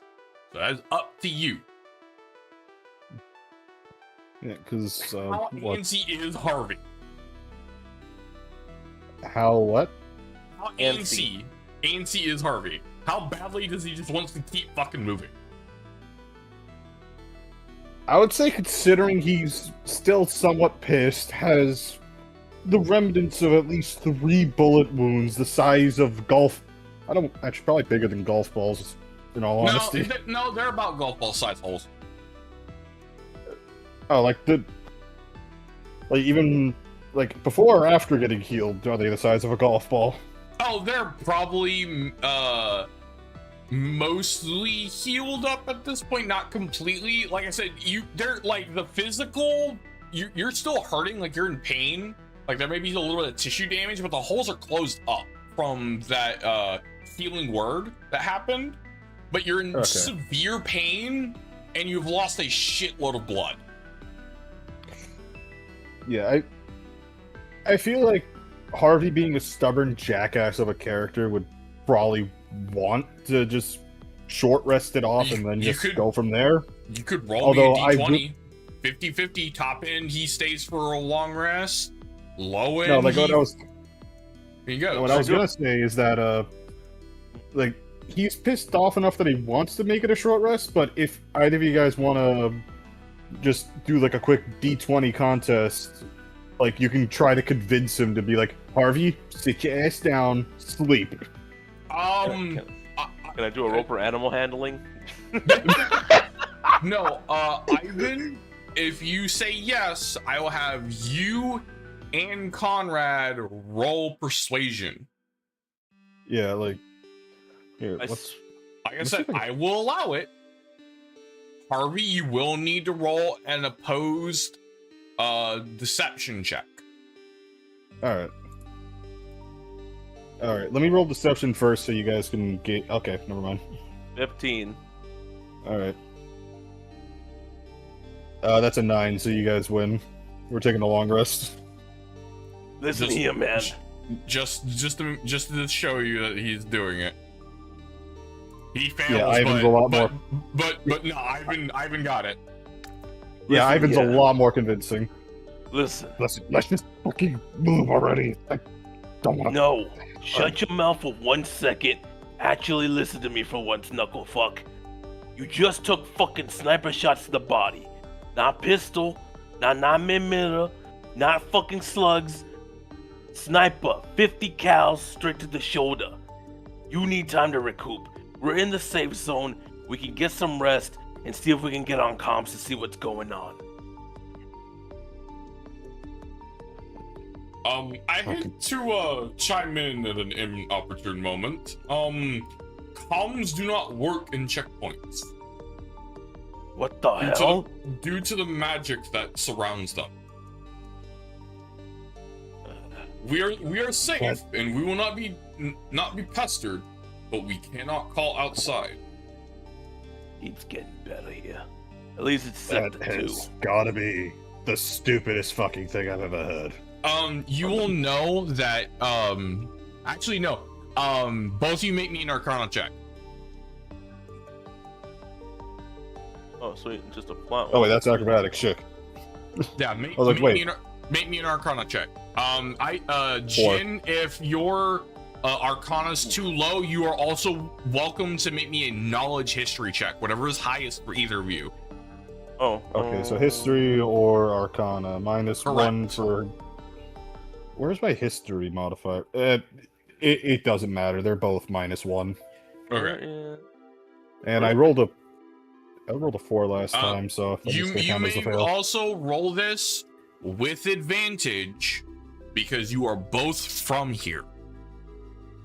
Okay. That's an 11. So a 4 and an 11. Okay. We're from here, but we took one too many beatings to remember. Y'all are just too fucked up right now. Yeah, I'm currently not in really the headspace to give a fuck. All you know is that there's magic in here that's highly protective, and there's probably a really good reason comms don't work out here. It's outside of the CPs specifically, it's no man's land. But in here is safe. And there's probably magic in here that does double duty, keeping you safe. You probably can't call out, but possible they can't call in, you don't know. Unfortunately, you do not roll high enough for me to just spell it out for you. That's fair. Yep. Okay, the whole call shit, that's gotta be the stupidest thing I've heard, but I'm too fucked to ask. Okay, so But yeah. we are in CP impertinence. Like both of you to now make me survival rolls. Let me just heal back up because we're doing a long rest. Yep, you are doing a long rest. I want to see how much resources you burn through this. Alright, so how many survival checks again? We're not traveling. You are safe. I want to see how much resources you guys go through for this long rest. Think of it like Darkest Dungeon. Anytime you rest, I'm gonna make you roll. Okay, so 1 survival check then. I think I had a D20 instead of a natural. Or I had That is an 18. 19, not bad. Yeah. You guys actually scrounge together some cash between the three of you, and just kind of pig out on what is essentially like gas station food, and don't go through any of your resources. Ooh. God, I haven't had a freaking 817 reheated pizza in like 5 minutes. What's funny is these vending machines are magically refrigerated. You can find like ice cream and like pizzas and like straight up just gas station food. Wait a second. I thought you were like talking like dead ass at a gas station, so I was like trying to find like a workaround for just a random gas station and just say like, oh yeah, the heat lamp pizzas that are definitely gone stale by this point. Think delicious. of it like Japan's vending machines, but it's like for anything you could get at a fucking 7-Eleven. Okay. Yeah. All right. No. Ooh, okay. I'll take that good old bag of cheesy maggots. God. What? I could see it being like a Cheeto kind of thing, except the Cheetos are alive. No. Cheesy maggots. You need to realize this used to be our Earth, you dumbass. Oh, I thought I was allowed to just have like fucking also like snacks that were accustomed to this fucking wasteland. It's only been about 2.5 years, and this place is constantly under siege. It's probably just gonna have normal human food. I'm not trying to say actual things. They're literally like they're just called Cheeto Puffs, but they're called cheesy maggots. It's like the most off-brand Cheetos brand. I legitimately thought you were thinking like a bag of crickets coated in Cheeto dust. I'm like, what? No, I am not going crazy like that. I don't want to say Cheetos or shit like that. So I'm just saying. Yeah, like, that's why I said 8. That's why I said, yeah, the 817 pizza. The nondescript cheese puffs. Okay. Literally, just like the most off-brand thing you could think of. Like, oh man, pass me some of those wheat toast. I am caught up. I'm all right.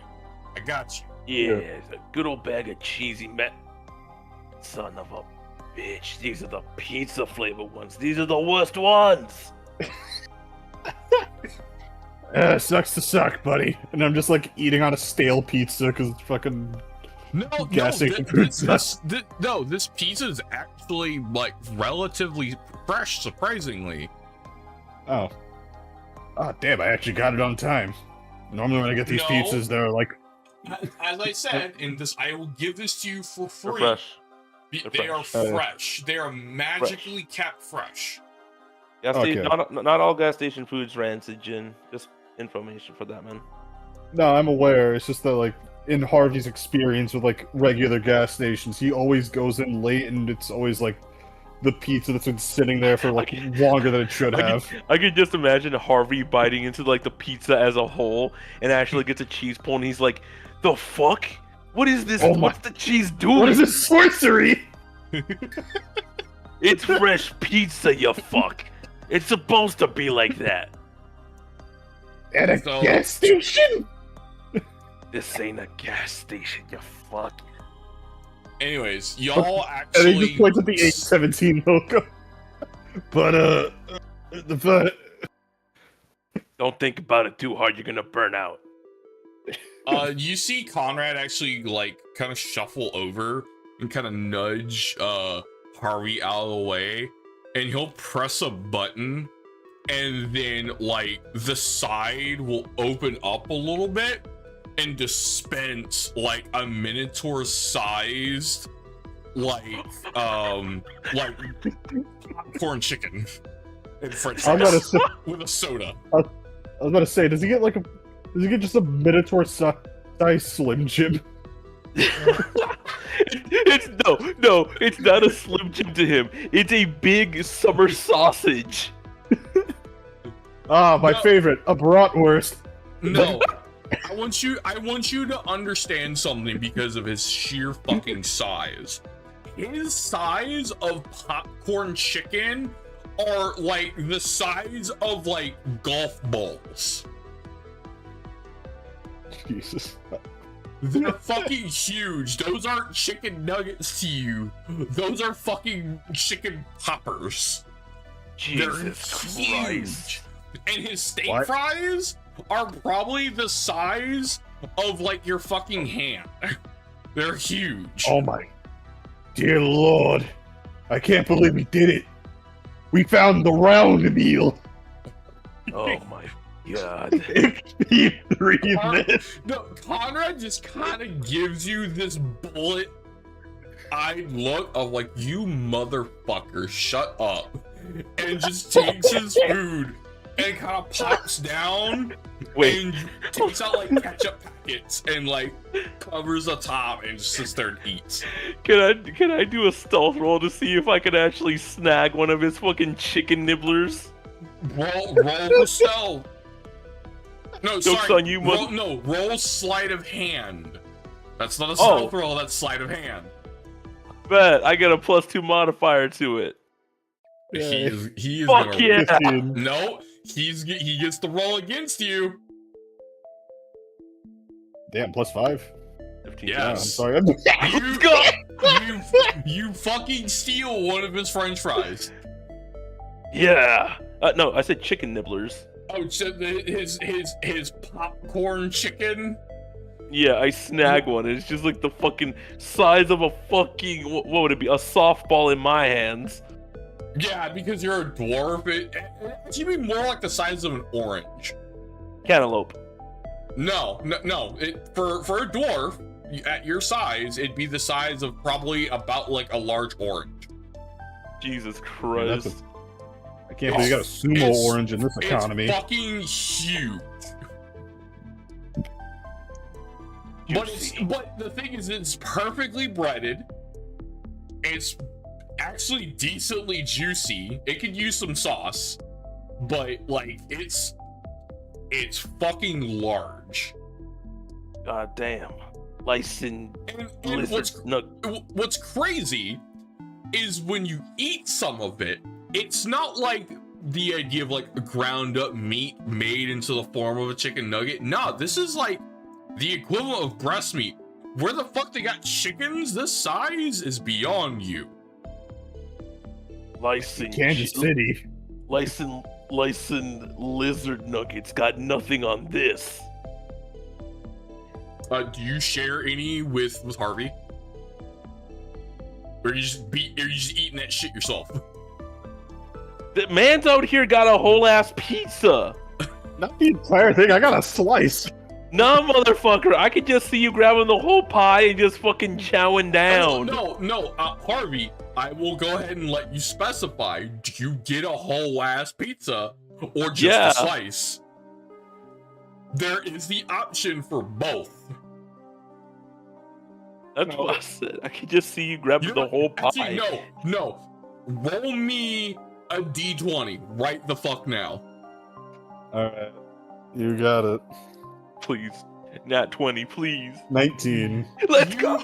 You legitimately fat finger the fucking vending machine and pop. Okay, let's see like, here. The bottom pops out, like almost like a drawer, and a fucking tray of just a whole ass New York style pepperoni pizza in its own box appears before you. I want to say, like, with Harvey specifically, he's probably thinking like the human-sized. He's probably trying to use the human-sized buttons without realizing that his orc fingers is the size of like three human fingers. If you want to think of it as like size comparison, Harvey probably has like a similar build to like a muscular version of Shrek. He's a little larger than most humans, but not that large. No, I'm just saying like his fingers are. Yeah, his fingers are a little thicker and almost like, you know, the typical sausage fingers you would think. He's got thick hands. Yeah, I'm just saying, like, he would try to, like, click something, but he doesn't realize, like, just how fat his fingers is. So, like, when it's, like, hit 1 for a slice, 2 for half a pizza, and 3 for a pie, he's gonna, like, try to click 1 and then fat finger the 3. Hey, Avi. You want half of this goddamn chick? Is that a whole fucking pizza? It is. It is straight up a New York pizza, just in a fucking box that pops out on that tray.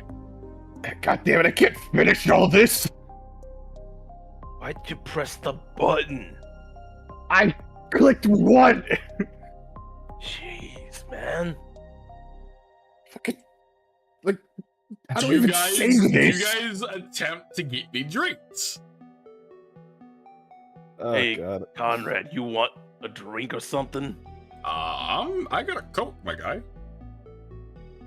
I think you got the full Chick-fil-A popcorn nuggets meal. When you look at it, it's literally like a full-ass Chick-fil-A meal. Yeah, sorry, wait. I can't say that in character. It's in universe, but not in universe. I think you got the full chick fill them up. No, like a clucking bell is what I would think. Yeah, you got the full cluck. That's still copyright. That's a part of a game. Wait, really? No, you can say clucking bell. That's fine. It's fictional. Okay. That's okay. Yeah, I think Harvey could try to go for a drink. I'm just gonna roll. I'm good. I'll just roll another d20 just to see how. Before you guys do anything, if you choose to get an actual drink and not just drink water, I will have you make a roll. You do not have control over this roll. You just roll me a d20 and we go from there.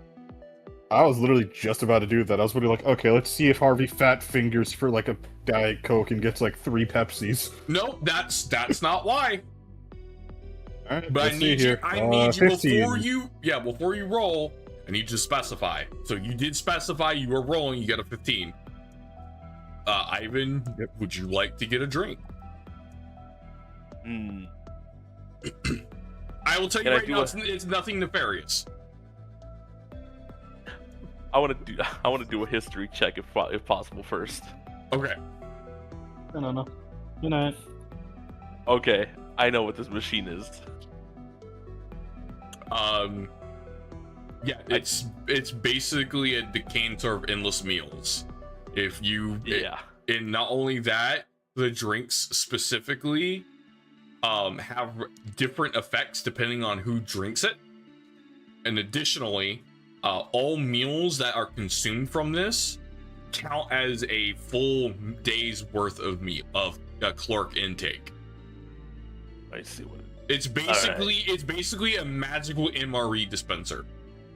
Yeah, I was thinking it was like an infinite food that actually like basically sustains you, yeah. All right. So with the food that he's taking. So, again, Ivan, before I say anything, do you choose to take a drink? Yes. Roll me a d20. Roll that d20. 13. Cool. All right. You rolled on the table. Both Ivan and Harvey, you gain the following effects for the next 24 hours. Any knowledge history checks will be taken with advantage.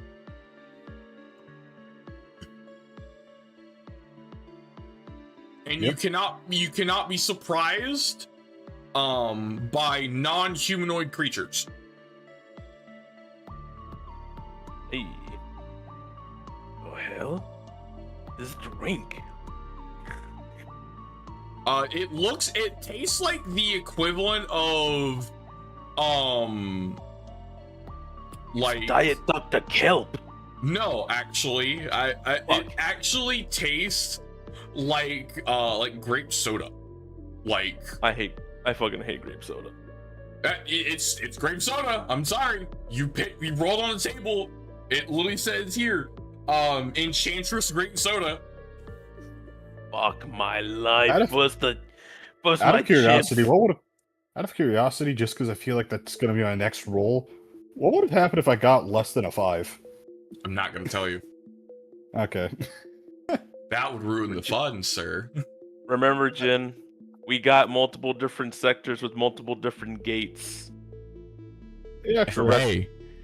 Hey, guess what? You Hmm? said the magic words. Ivan, roll me a d20.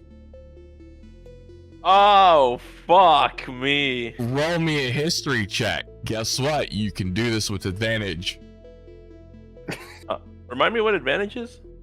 You roll twice, and you take the bigger higher number. Yeah, you take the higher number. You want me to just re-roll that, or I'm taking this, or one of them is 6.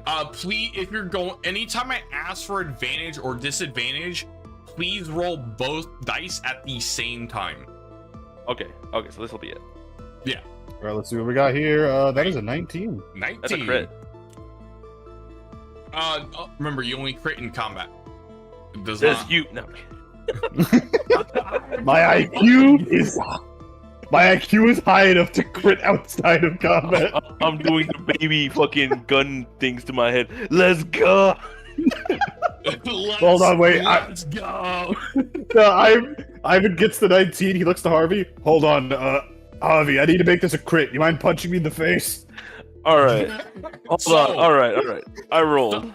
So, with your knowledge of how the zone works, and you've probably visited these a couple of times with your old unit, you know that these are pretty powerful checkpoints. They have places for you to heal. That it's hard for divination spells to go off on you. So like you can't be scryed upon, but you can't call out. It's very much a nothing comes in, nothing comes out kind of deal. You also cannot commit combat on these grounds. You cannot physically engage in combat. There's some kind of magic, you're not sure, but it will prevent people from fighting here. Additionally, every single one of these CPs is slightly different. In this case, in pertinence, you would know that you can technically shoot outside of these walls. You don't remember how or what the rules are for it, but you know that if you decided to shoot bullets out of here, you can do it safely, but people cannot shoot in. But what you do notice are there's little squares on the ground near the edge of road, near the entrances and exits of the checkpoint. But with that 19, you know that these checkpoints are designed to accommodate a plethora of different races and people, and are supposed to be actual safe havens. However, you cannot stay here. They're literally an overnight inn. And the magic in here will actually start to forcibly try to get you to leave. So it's 1 use per day. Once it's done, it's done. You need to move on. All right. Just a heads up, guys. We don't want to stay here too long. Best be the food turns stale and disgusting. So I have to throw this out, and he has like what half? No. the pizza left? The food and stuff will be fine. What I mean I'm is just what I'm saying is like it's gonna the base of operations. The way I'm thinking it's saying after you explain it to me, the longer we stay, the less appealing it is for us and wanting to push us out of it until a certain time period passes by. In which case we can come back and regain a good stock of food, some meds and stuff like that. But in the meantime, it's gonna try to kick us out. Yeah. That's So what I'm going with. I will actually give this to you for free. You, like I said, you rolled high enough. There are stewards, like armored statues, around the area that it's like the protectors of this area. If you're in here for too long, you may start to piss them off. Yeah. So the food's gonna start going bad, just for your information. That's where it starts. For whatever reason, it doesn't want us to be here too long. See that big statue over there? You don't want to find out what happens if we stay past 12 hours here. Right. And how long till the next checkpoint? You have to reach checkpoint longing. Your distance between these 2 points, at the moment, you guesstimate without any rolls or actually movements, will take you a total of 8 hours. All right. That is 8 hours non-stop, by the way. Oh. It's basically 8 hours as the crow flies. All right. Let's see here. Alright, Long rest. We are only allowed here to be around 12 hours. Yes, We got here at... You have taken a total of 8 hours rest so far. You have committed to your long rest. You have done 8 hours. Okay, so 8, and we got here around 12. All right, 4 so hours. we're leaving early in the night. That's when we gotta leave. Correct. Okay. Yeah, because your timer started the moment you entered the barrier. Yeah. All right. We should probably start leaving about 5 till. Conrad, you think there'll be enough time for the tanker to get back up on that damn thing? Yeah, it might take an extra hour than that. Let's say 6 o'clock. It should be good to go. That'll leave us with 2 hours, about enough time to actually for us to get some extra rest and leave 5 minutes prior. Everybody, do what you need to, get some food, rest. You excuse me, I'm taking a swig of my fucking blacksmith gold here. I'm not much of a drinker, but you think I can have one? Like a shot? Let's see here. Hold on. Roll me a d20, Ivan. Let me see if I can find me a shot glass. I cannot. Nope, you can't. Sorry. But I want you to Sorry. roll me one more d20. This is something separate. 5.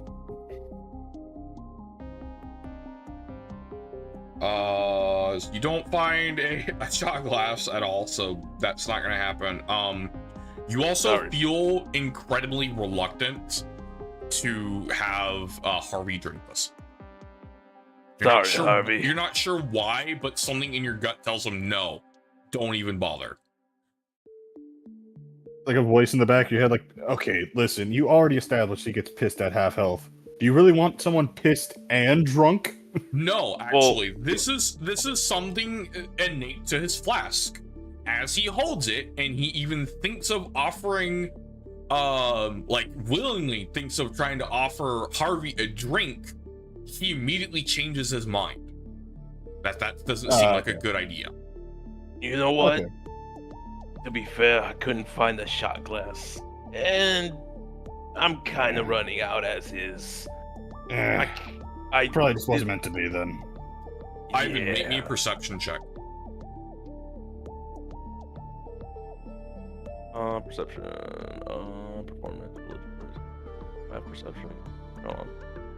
My perception. Do I have any bonuses? Nope, your current I do. boon only affects knowledge 5. history, by the way.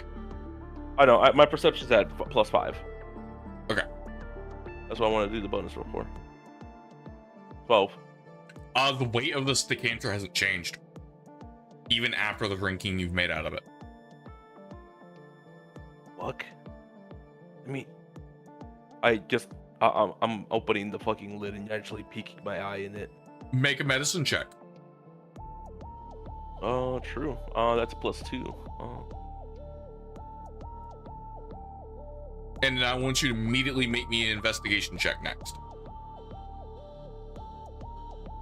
17 for the medicine. This smells different. Fuck. Conrad. Hobby. It smells fresh. Did you guys mess with my fucking canteen? What? No. Why the hell? How in would the we- fuck? Why would we When the mess with fuck your would I have an canteen? opportunity to sorry. When would I have an opportunity to mess with it? I had 15 bullet holes in me. 15 for investigation. Yes, because it is higher than your Arcana check. Yeah. And it's a 15 for your investigation. No bonuses. No, I have 0 in investigation, being a detective still. Your decanter has changed too. It seems sturdier. And at closer glance, it's evolving. Did you give it a shiny stone or something? Didn't do anything. I No, just been keeping it in my. It literally looks newer. Like there's less scratches on it and wear and tear on it. Fuck it. This doesn't even look like my canteen anymore. It smell. Do you smell it, Arby? Do you go over and smell it? Yeah, sure. I mean, Roll me a hold on. I want you to roll me two things. I want you to roll me a medicine check. Roll me a medicine check. And then I need you to roll me a Constitution saving throw. All right. Well, first up, the medicine check. That's a natural 20. Oh, this is definitely changed. You know, from the moment he opened it, you didn't even have to walk very close. You could smell it. And here is your. It hits you like a ton of fucking bricks. And that's an 8. This shit hits you like a freight train with your senses. That's new. It doesn't reek. It doesn't reek, but it's such a fucking strong licorice smell. It's worse than when he first opened it. Yeah, no, that's new. Oh, I think I need something to plug this nose. Ah! It smells like a fresh batch of dwarven gold. This is You too get- long. And not only that, it smells more potent. God fucking damn it. Jesus. Ivan, You steal that shit from the goddamn do- bar before we left? Ah! do- Ah! Ivan, A bit do much. you attempt to take a drink from this? Yes. What, me or Ivan? Yeah, Ivan, okay. Roll me a Constitution saving throw. With advantage because of your poison resist. True. And I think my constitution's actually up there too. Yeah, it's a +4. You have a pretty good chance to come out on top on this. Dear freaking Lord, did you steal that shit from the bar? That 20. Holy shit! All right. Woo! We're Taking finally that making up for the swing. 19 nat Yes, ones during the I sniper need to segment. Give you something fucking cool. We're making up for Alright. all the nat ones in the sniper Through the segment. teeth, past the gums. Here goes to me. As you Through the drink teeth, this, past the gum, and alcohol is this going in my is- tongue. What is the equivalent of dwarven ambrosia? You taste it. It's strong. It coats your mouth and your throat like black oil. but to you, this reminds you of the good old days. This isn't just some run-of-the-mill liquor. This is your home's like bread and fucking butter. No one can recreate this shit. This tastes better than it coming straight out of the fucking cask. But as you drink it, it hits you like a ton of bricks, and you manage to stave off the negative side effects of this. But in return, Ivan, I would like you to increase your maximum hit points by 10. Holy shit. Permanently? permanently. God 50, damn. going up to 54. Yes, sir. He's tankier than me. Additionally, I would like you to roll me a d6. You got it. Or Please increase your intelligence by 1 permanently. Whose hits so different it actually gave him a formal education. Holy shit. well, if you don't remember, No. This booze is actually what's keeping his memory intact.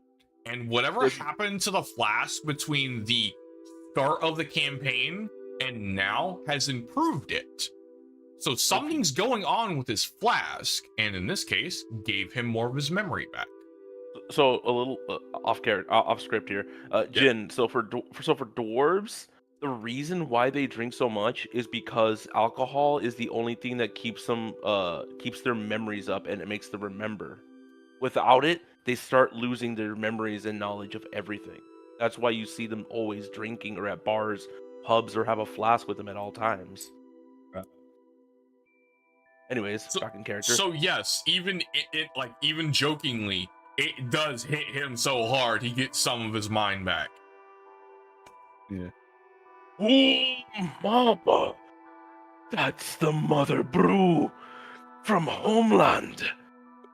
Broke my nose. I'm just joyful. You see me glowing. You see me busting a single tear from my eye in such fucking joy. This Conrad is home. Conrad actually gets up and puts a hand on your shoulder, and he kindly reaches his hand, like gently reaches his hand up to move yours up to where he can lean down and take a whiff of it, and then gently pushes it away back to you, like being respectful about it. This smells like it's been enchanted. I'm not sure when it happened, perhaps in our sleep, but something is actually inhabiting your flask. I'm not sure what it is or what purpose it has, but it seems to have helped you. Keep that close. You sure it wasn't just by a demon? I'm already still recoiling from the smell. I actually clench my flask and I just look I at would Conrad. like you to kindly rename your flask. Your flask is now known as the Icarus Flask. Like Icarus Flask. I don't have specific. I don't think it's in my inventory, so I just want to add that. Then please add it to your inventory. This Okay. item is considered bound to you. It cannot be removed by any normal means until your death. I'm just clutching my flask and I'm looking Conrad straight in the face or in the eyes, dead center to him, and I'm just saying, Conrad, I've never left this flask in my life, and it will never leave me. People are going to have to rip this from my cold, dead hands. Very well. Simply keep it close. It seems like it'd be handy. So I would like you to put in your notes somewhere, because I'm going to describe to you what this does.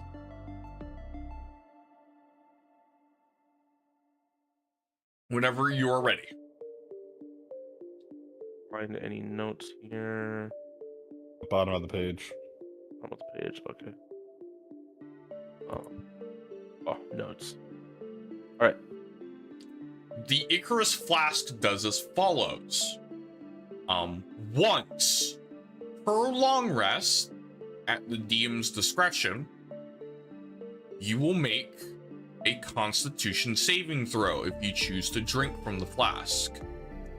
If you do, if you succeed, your maximum HP will go up by 10 permanently every single time you drink from it. However, if you fail, it will remove maximum HP. The secondary effect is you will roll a d6 after drinking it. If you succeed, a stat will go up by 1 permanently to a maximum of 20. If you fail, a stat will go down to a minimum of 5. You got that, Jen? Lol. I was gonna say, this is a description of what your item does. Why did I note this down? All right. Like, Harvey's actively avoiding this shit like the plague. All right. What's for long His rest? nose is so sensitive to that smell, he actively recoils and wants to die. Cool. What's for long rest? Make a saving throw. If it's successful, HP go up by 10 permanently. And then if not, roll. If not, your HP will go down 10 permanently. HP go down 10. It's basically a risk versus reward system. That's fair. And of course, if you succeed, a stat will go up. If you fail, a stat will go down. What was the D6 for again? Like, that's to choose which stat, because you have 6. You have strength, dex, con, intelligence, wisdom, charisma. You rolled a 4. He hit intelligence. Okay, I see what it is now. Okay, that makes more sense. As I savor the flavor, some memories start clearing up a bit better in my head. I see my old crew.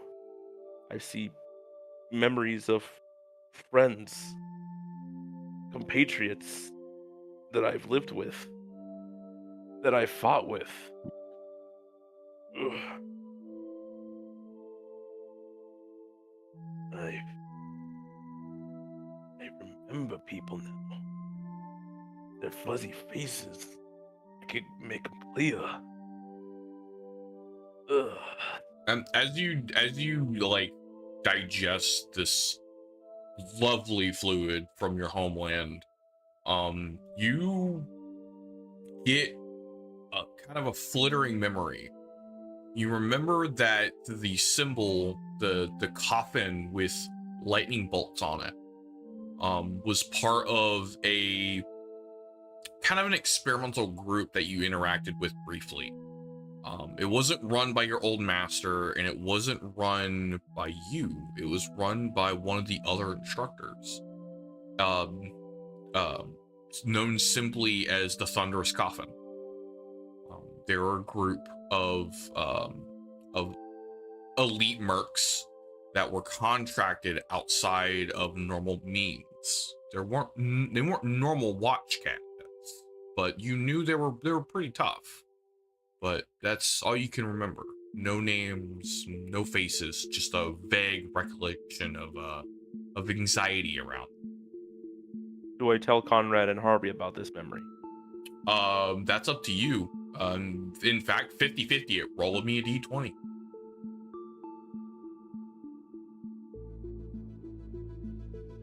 No, he doesn't. Nope. I don't tell him. Keep this to myself. What you do know is that Lieutenant Spinarak was not part of them. So he may have been a new recruit.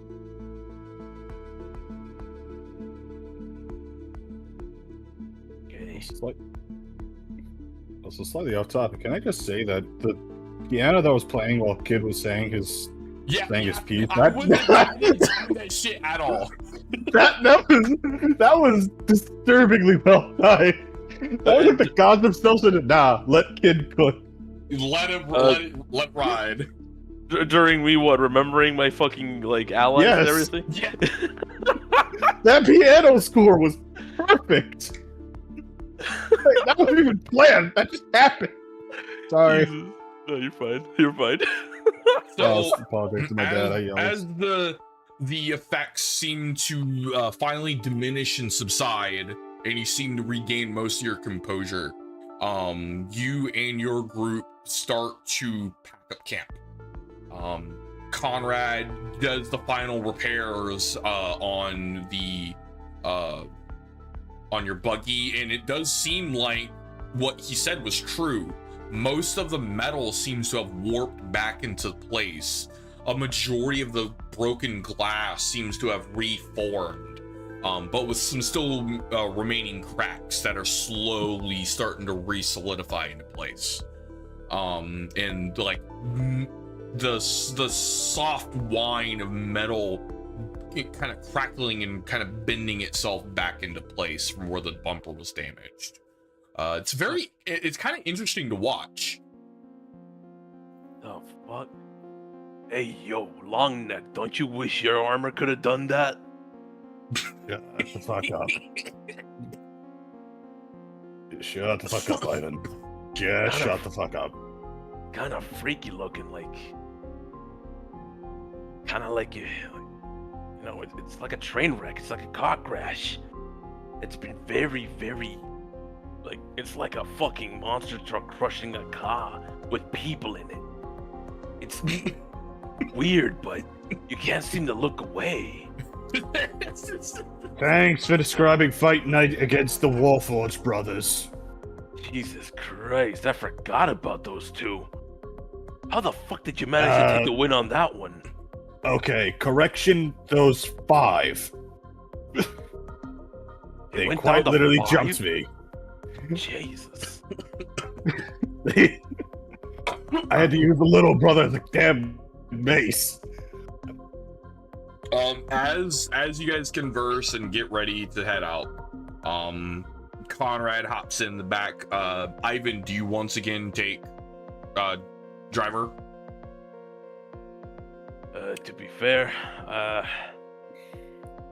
or do you let you're Harvey not so drive? you're not so good at navigating, buddy. Let's see if you're better on behind the wheel. Here's the keys. Thanks. Probably not the brightest idea to let a dwarf that just drank some booze actually go behind the wheel either. All right, you two. Quit your bickering. Let's get the show on the road. Alright. Harvey will get in the driver's seat and just wait for Ivan to buckle up. Yep. You buckle up and you start her up, and she purrs like a queen and starts up just fine. And y'all drive off. All right. Now, this is a much longer run.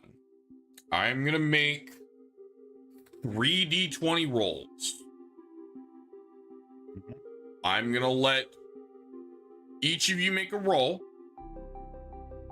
and one of y'all can choose amongst yourselves who's gonna roll for Conrad. Alright. These are opposed at d20 rolls. You must succeed at a minimum of 2. So basically, best 2 out of 3. Alright. So each roll 3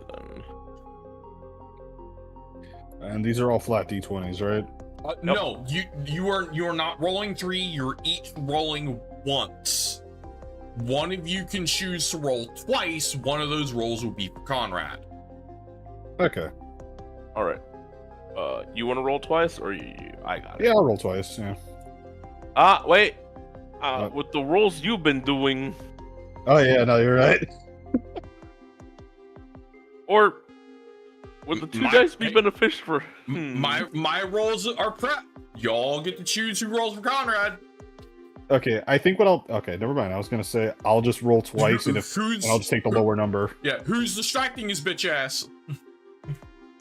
Yeah. All right. So I guess Yep. I guess 3, Ivan's rolling for Conrad. 2, 1, roll. Rip. That 20. 15. Ooh. Cool. All right. So you guys fucking succeed without a hitch, even if Ivan rolled ass on his navigation. I mean, fucking Harvey's locked in. He's actually a pretty damn good driver. He managed. And you see, kids, this is how I got away from the debt collectors. As you're driving, y'all actually don't lose any time. However, as you are driving along the road, you kind of see something off in the distance. A little weird. It seems like a mall. It's weird. It seems lit up, but not in the most natural way. It seems hazy.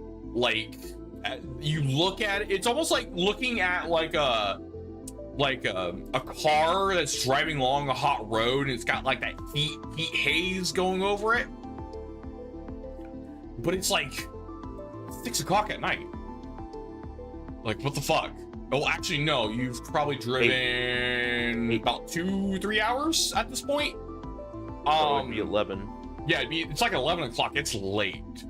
But it's like, it's weird. It's not quite a fog. It's more of a haze. And it seems like there's power here somehow. Like, signs are lit up. If not, some of it damaged. Street lights are lit up. It's weird. You don't seem to be able to drive around it. Even with Harvey's excellent driving, the roads keep seeming to end up wherever this hotel is, or this mall is. In the shit. Big building. Harvey, please roll me an additional d20. You got it. All right, nat 1 for karma. Damn it, it's an 8. No, it no matter what side road you seem to take, it still seems to end up going towards this this mall. And it's not like, oh, the roads are bending or whatever. It just seems like all these fucking roads are ending up at this mall. You're not sure why, but they just are. That's freaking weird. Let me try another left, and I'm back here again. You can attempt to try to drive the other direction, or you can decide to go through. Alright. Who wants to see if God has a fucking plan for us with this shit? And he signals towards the mall. Big building from this area. I don't remember this fucking building being here before. Again, it has power actively. Like, there's active light pollution. This place has actual power, like the grid's on, but everywhere else is pitch dark. Can I do a roll to catch on to something? Roll me an investigation check with disadvantage, please. Okay, investigation. Oh, it's just a flat. So just a 1d20? 2d20s, you're rolling at disadvantage. Whatever this is actively prevent. Damn. Fucking damn. Yeah, as you look at this, it seems like whatever this is actively making it hard to be perceived. But you're not sure why. It's kind of hard to look at. It's a fucking building and all the roads are leading to it. No matter where we go, we're just going back to it. So correction. If you want to think of it anything, think of it like the old like anime trope of like a cursed area, you like pass the same tree 7 fucking times. It's like that. The roads aren't warping or changing. It just, regardless of what direction you seem to make, it goes towards the mall. Conrad, what is it looking like over there from your end? I can't tell. It's very hazy. Conrad failed his perception check. It's too hazy from here. It's weird. It seems magically charged in nature. And of course, you know, yeah, dumbass, I can't see through it. Of course it's magically charged. You know what? Actually, this is perfect music for this. Roll me a perception check, Harvey. You got it. 8. Again. Yeah, you're just getting closer to this fucking mall. You can't tell anything. Right, I'm just gonna go in.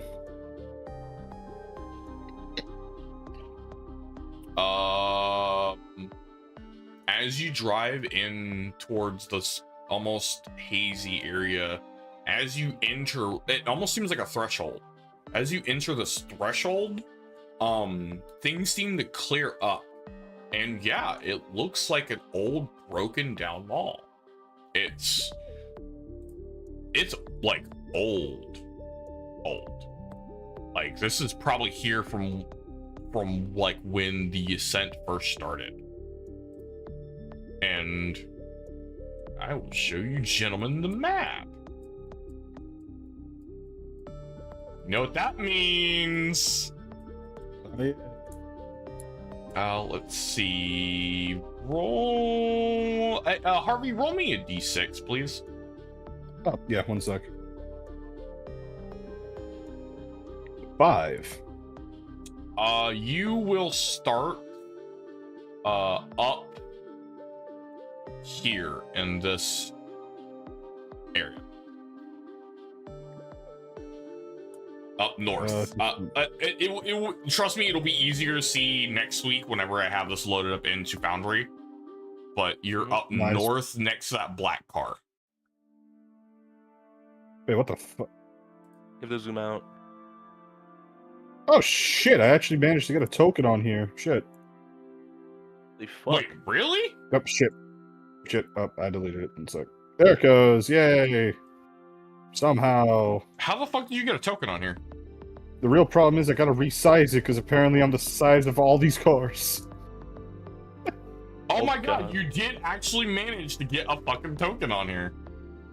Yeah, unfortunately, I think it's the wrong size. How do I resize this token? Hold on. Edit It's token fine. scale. How did you add it? Set token scale. Jin. There's a little hot bar at the top here that's just at the top of your screen. It should say token and draw. I just clicked token and... Well, you gotta make a token first, but then I just clicked add. Huh. I haven't been able to add tokens on this fucking site. Oh, no, there it is. Okay. I have a token. Holy shit. Yay. It's not like it's gonna matter though, because like we're We're switching yeah, over we're to a whole new system next week. Yeah, I'm just gonna leave Harvey at that scale. Like, Yeah, that's that- just about the size of one grid tile. Yeah, that works. I just want to be able to have you guys on the board. Yeah, that's fine. And we will represent you as the party. I'm going to tell you right now, do not split up the party in here. I will kill you. Oh boy. I will give this to you for free because I'm nice and you guys are still new. If you split up here, I will kill your characters. Oh boy. Alright. Oh god, the sniper's bet. One shot, Hey. Harvey. It's funny you should say that. You probably shouldn't say shit like that out loud. Oh. Oh no. He is back. Somehow he's returned. Would it be a Guess different who's back? sticker, though? Back again. Back again. I would like Sniper's you back. to both Duck please, your heads. roll me in investigation checks.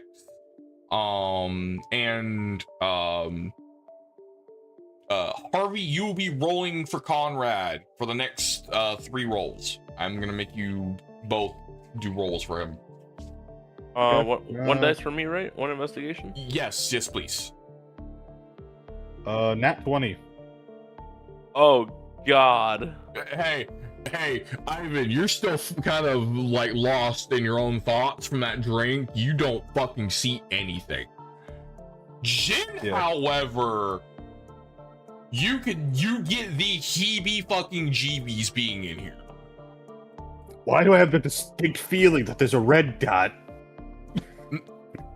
No. No. You can see the glow. In like kind of with that perception check. In fact, I will let you see the kind of the what you can see on the inside of the map a little bit. Let's see. I wanna look at this privately. How to view privately. Where is this in here? You actually see a red fainted glow come from one of the skylights up above. You're not sure why you could see it, but if you scroll down to the bottom left of the map real quick near the roof, Yep. you see a red glow coming from this area. What in the You know absolute exactly what the fuck this is. This is a gate. Oh shit. There's Hold on, not you- supposed to be gates here. Okay, one sec. You reloading the map deleted my token. Oh, I don't think I can re-add it. that's like I said, that's fine. That's The fine. token That's fine. doesn't matter for the session. Okay. You will not be doing combat this evening. Alright, I'll just drop. Like, just... Um, There we go. what would y'all like to do?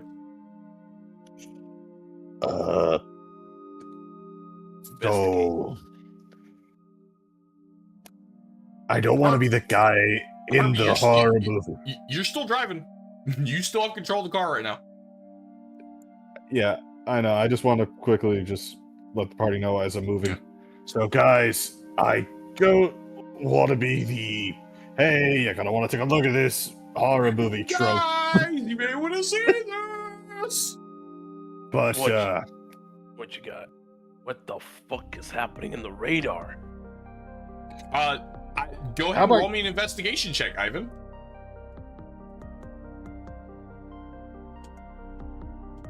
18. Oh, you fucking see it on this radar. There's a gate in there. Guys, we got a code red. That's a fucking gate on the map. yeah. No shit. Conrad, Oh, what do we do? Gentlemen, I don't want to alarm you, but try to look outside of this area real quick and tell me I'm Bring not up the the- only one who is seeing this. And Opening up the blinds. yeah, I want you both to roll me another investigation check, please. And that's a 2. That's a 3. I think it's just you, Conrad. Roll it again, please. I'm gonna give you all another chance to see it. 40. Oh wait, yeah, 4. No, that's 13 minus 1. I'll give it to you, Jin. Fucking Harvey, I was just kind of looking at Connor like, what the fuck are you on about, dude? What do you see? And Harvey, you look over, you can no longer see outside of your immediate area with this mall. Oh god. We're literally in a box. All you see is a smear of colors of what used to be behind you. almost like a wall of like a fog swirling around the entire area. It's subtle, but it's like a worse version of what you saw when you first came in here. What in the You cannot leave this absolute zone. fuck? I was about to say, like, can Harvey stick his hand out the window and try to touch it? No. You physically cannot pass the barrier. Remember, we can't go in the gates. Oh yeah, I would like to remind you, the gates are not just physical objects that can be closed. They are zones. They are areas of influence. You have entered the area of a gate. You have entered the gate. You are now stuck here until it is closed.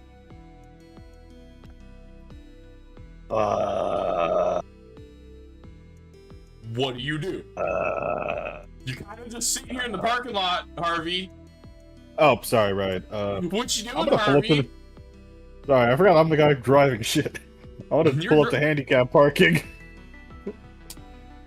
Like I said, you see broken cars strewn everywhere. You see puddles of crude oil from damaged vehicles. You see trash strewn about. It looks like chaos. It looks like an apocalypse blew through here. But what you don't see are bodies. Not a single skeleton, not a single body, not a single animal. Nothing within line of sight. And I'm just for posterity's sake, where did you guys go on the map? Where are you right now? I'm down here in handicap parking. Oh, okay, I see. So just so you know, just so you have an idea on how Vision's going to work, until I get us in Foundry, you are working in a cone. You can only see about this far. All right. That is your cone of visual influence. I'm gonna make Uh, that. can I roll? Can I roll to tell them about gates? Roll me a history check at advantage. Sick. Extra Oh, dice. Shit. Oh, You don't remember anything about these things. You just know they're bad. I'm gonna have to be honest with you here. That thing is just bad news. You are essentially out of your depth. No kidding, it's bad news. Fucking And gate. now we will switch maps. Show party. So, yeah, you probably are like here-ish at the entrance.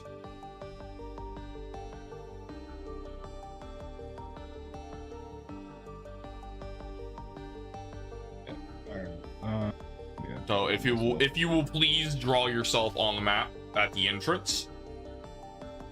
At which doorway? You are at this. I already. Yeah, yeah, there you go. I At that did the doorway, you got it. Yep. All right. I'm gonna make myself green. Oh, that actually does I'm going to say this again. We are not doing combat this evening. You do not need to make individual. Hi. Hi. You do Hello. not need to make individual tokens right now. Mhm. There will not be any combat this evening. But That's fine. in fact, please, all three of you roll investigation checks. Ivan, you will roll for Conrad this time. Because this is actually the perfect music. 7. piece. God damn, dude. What the fuck is up with the dice tonight? You can't see much out of your immediate surroundings, but you can see in front of you. Your armor actually glows a little bit and then seems to sputter to life lights that seem to pop out the armor on your shoulders that seem to almost act as like, you know, flashlights. Built-in lanterns in the vest, eh? There, Yeah. even though there's power to this facility, there's a lot of lights that are just broken and destroyed and just will not function. In fact, the main corridor is really, really fucking dark. You can make out some lights and like shops here and there, and seems really dilapidated, like really broken down.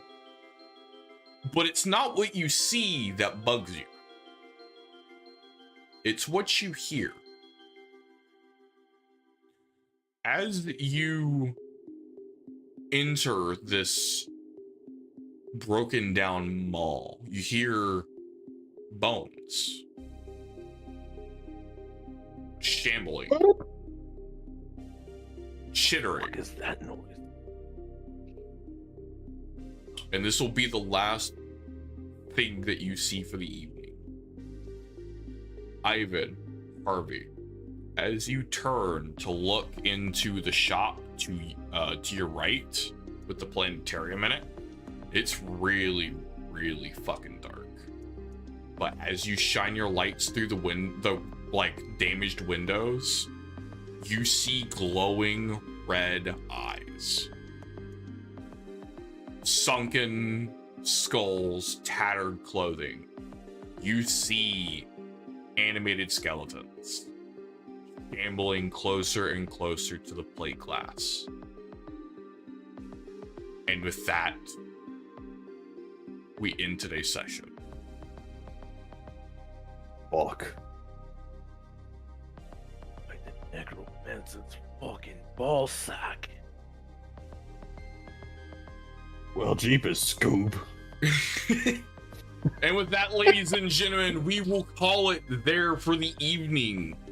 As I said before, we will be moving over to Foundry starting next week. I will be spending some time, actually tomorrow, tinkering with Foundry to get everything in place and to start the migration over, and hopefully I will be able to get that done before next week's session.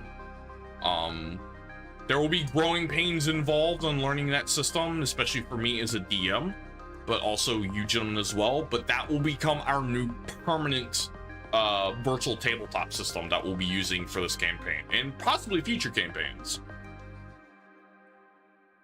Sick. So look forward to that.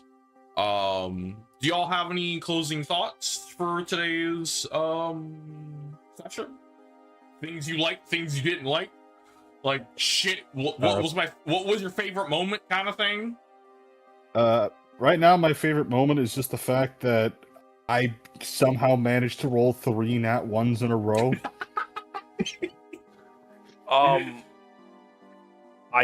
What's today's date? The 16th? Yeah, mark it on your Actually, calendar, boys. hold on, one sec, please. Mark it on mark it on the calendars. May 16th. The dice were fucking loaded. Well, technically 15th because it's now tomorrow. Oh, true. The 15th. The dice were not in our favor tonight. What the fuck? Let's see here. Dude, some of those Oh my rolls were God. atrocious. I was like, dude, I need y'all to roll positive numbers so I can describe shit to you, please. Also, And let me also do some. I should have probably also asked this. How can I fucking swap my things, man? I need to have a better Dude, bonus in investigation being a detective. I shit you guys not. I should just go boot up my Switch right now and catch a shiny, because straight up, the odds of getting 3 nat 1s in a row are the exact same as finding a shiny Pokemon. Literally 1 in 8,000. God wanted me to die. God said, "Hey man, you're not looking so hot, Chief." God literally pat me on the shoulder and said, "So you know how you made that backup character, right? You did it for a good reason." God saw the backup character. She's like, "So, is this your boy?" Yeah, you should start getting familiar with him. You're gonna join him very soon. Thank God you made your next character a cleric, because you're going to be talking with me a lot. Oh my god. But yes, yeah, I wasn't expecting those dice rolls, man. I was wanting the car scene to be a bit more like almost Mad Maxy, where like they would start taking pot shots at the fucking like vehicle parts, and you'd have to like make a certain amount of rolls to succeed before the car finally like rolled to a stop, and then you could like return fire to get them to stop shooting you. But no, a man's out here like, I'm just gonna start rolling ones, and I'm just gonna shot in the fucking chest. I'm like, all right, the dice have spoken. Speaking of which, that rage shell, is that something I just have, or was that just something for the spur of the moment? What is? You know, the fact that, like, I was so enraged my shotgun became a Gustav cannon for, like, 2 seconds? So that was, the DM going, please, Jin, make a good fucking roll so it stops trying to kill you roll. Okay. It was the, I don't know else how to do this thematically, where you just go, hey, fuck that guy in particular. Just allowing me to say, yeah, okay, yeah, you know what, 13's good enough, just kill him. Yeah, it was more of a, hey, let's get this man to dissuade shooting him, Jin anymore. Just roll me one good fucking roll. And you did. You gave me a decent roll. I was like, cool. You dissuade him. Take a pot shot. Fuck that guy. Okay. I have a question for y'all. What's up? How's Sunday looking for y'all? Sunday? I actually haven't checked my schedule. Why? Well, I forgot to mention this earlier, and I wanted to say this. If y'all have Sunday available, I have Sunday off actually this upcoming Sunday. If y'all want to do like a bonus session. I work this Sunday because I swapped schedules, so it would be another 9 p.m. session, unfortunately. I go in a little late on Monday morning, so I'm down to do like another mini session like this if you guys are down. So y'all want to actually start exploring the dungeon Sunday? Is that what you're telling me? It's up to Jin. I mean, I'll have to get back to you on Saturday because I don't have my schedule for Sunday. And also, it's way past closing, so I can't text my boss like, "Hey, can I get my schedule?" and for them to immediately reply. So I'll text you back Monday morning or Saturday morning, let you know. I mean, like I said, I work tomorrow anyways, so even I work tomorrow and I work Sunday, so. Yeah, I severely doubt I have Sunday off, but also I don't really work any later than 10 p.m., so at worst, if we do a session on Sunday, I'll just be like 15 minutes late. Okay, that's fine. That's fine. Again, it could just be like a mini session, like 2 hours. That's not gonna be like just starting at 9. Yeah. Alright, well, again, I'll let you guys know when I'm working, just to give you guys the heads up, like, hey, my boss gave me the gas station shift, so I'm gonna be late like 15-30 minutes, but aside from that, yeah. No, okay. So occasionally, I'm letting you guys know ahead of time. Occasionally, I can get some Sundays off, by switching a day with my coworker, but I have to do it a week in advance. So if you guys have something in the future that you guys can't do Fridays, I can see if I can work my schedule around, and I can actually work throughout the whole day on Tuesday, and I can just have Sunday off possibly. Okay. Just in case if something comes up with y'all. Yeah, I got you. Neat. Anyways, I think we're gonna call it today for today's session. Again, thank you so much for joining us. If you want to see any of the past VODs, or past episodes, I should say, consider going to the YouTube channel at Axel Dreamsaber. All of Delirium's Ascent is in there in playlist format. Go check it out. We have this session every Friday, at least at the moment, every Friday at 9 p.m. CST. So please consider coming by and see us live, either on Twitch or YouTube. Additionally, if you want to keep up to date for any of my future streams, consider going to the X, because I post there every time. I go live. So next week or hell, maybe even Sunday, but 100% next week again, 9 p.m. CST will be episode either 4 or 5, depending on how Sunday looks. And hopefully, definitely by then, we should have Foundry set up. Who knows? If I'm quick, maybe we might have it done ready for Sunday. We'll see. Yep. And hopefully I don't have to whip out the backup character after session 3 or 4. I swear to God. The sniper. The No, sniper followed me to this gate. I This swear. time he's not crucifying around. No, Jin. It'll be worse if by some way, when we look at these skeletons up close, if one of them starts getting a fucking blue fucking eye, and we're trapped in a singular box, and I just start hearing. I swear to God, if one of these skeletons say something along the lines of "Come on, aren't I being humorous?" I'm gonna break all the bones. Oh, all right, gentlemen. I will go ahead and call it here for today's stretch session. Let me go ahead and end stream. All right, catch you guys later.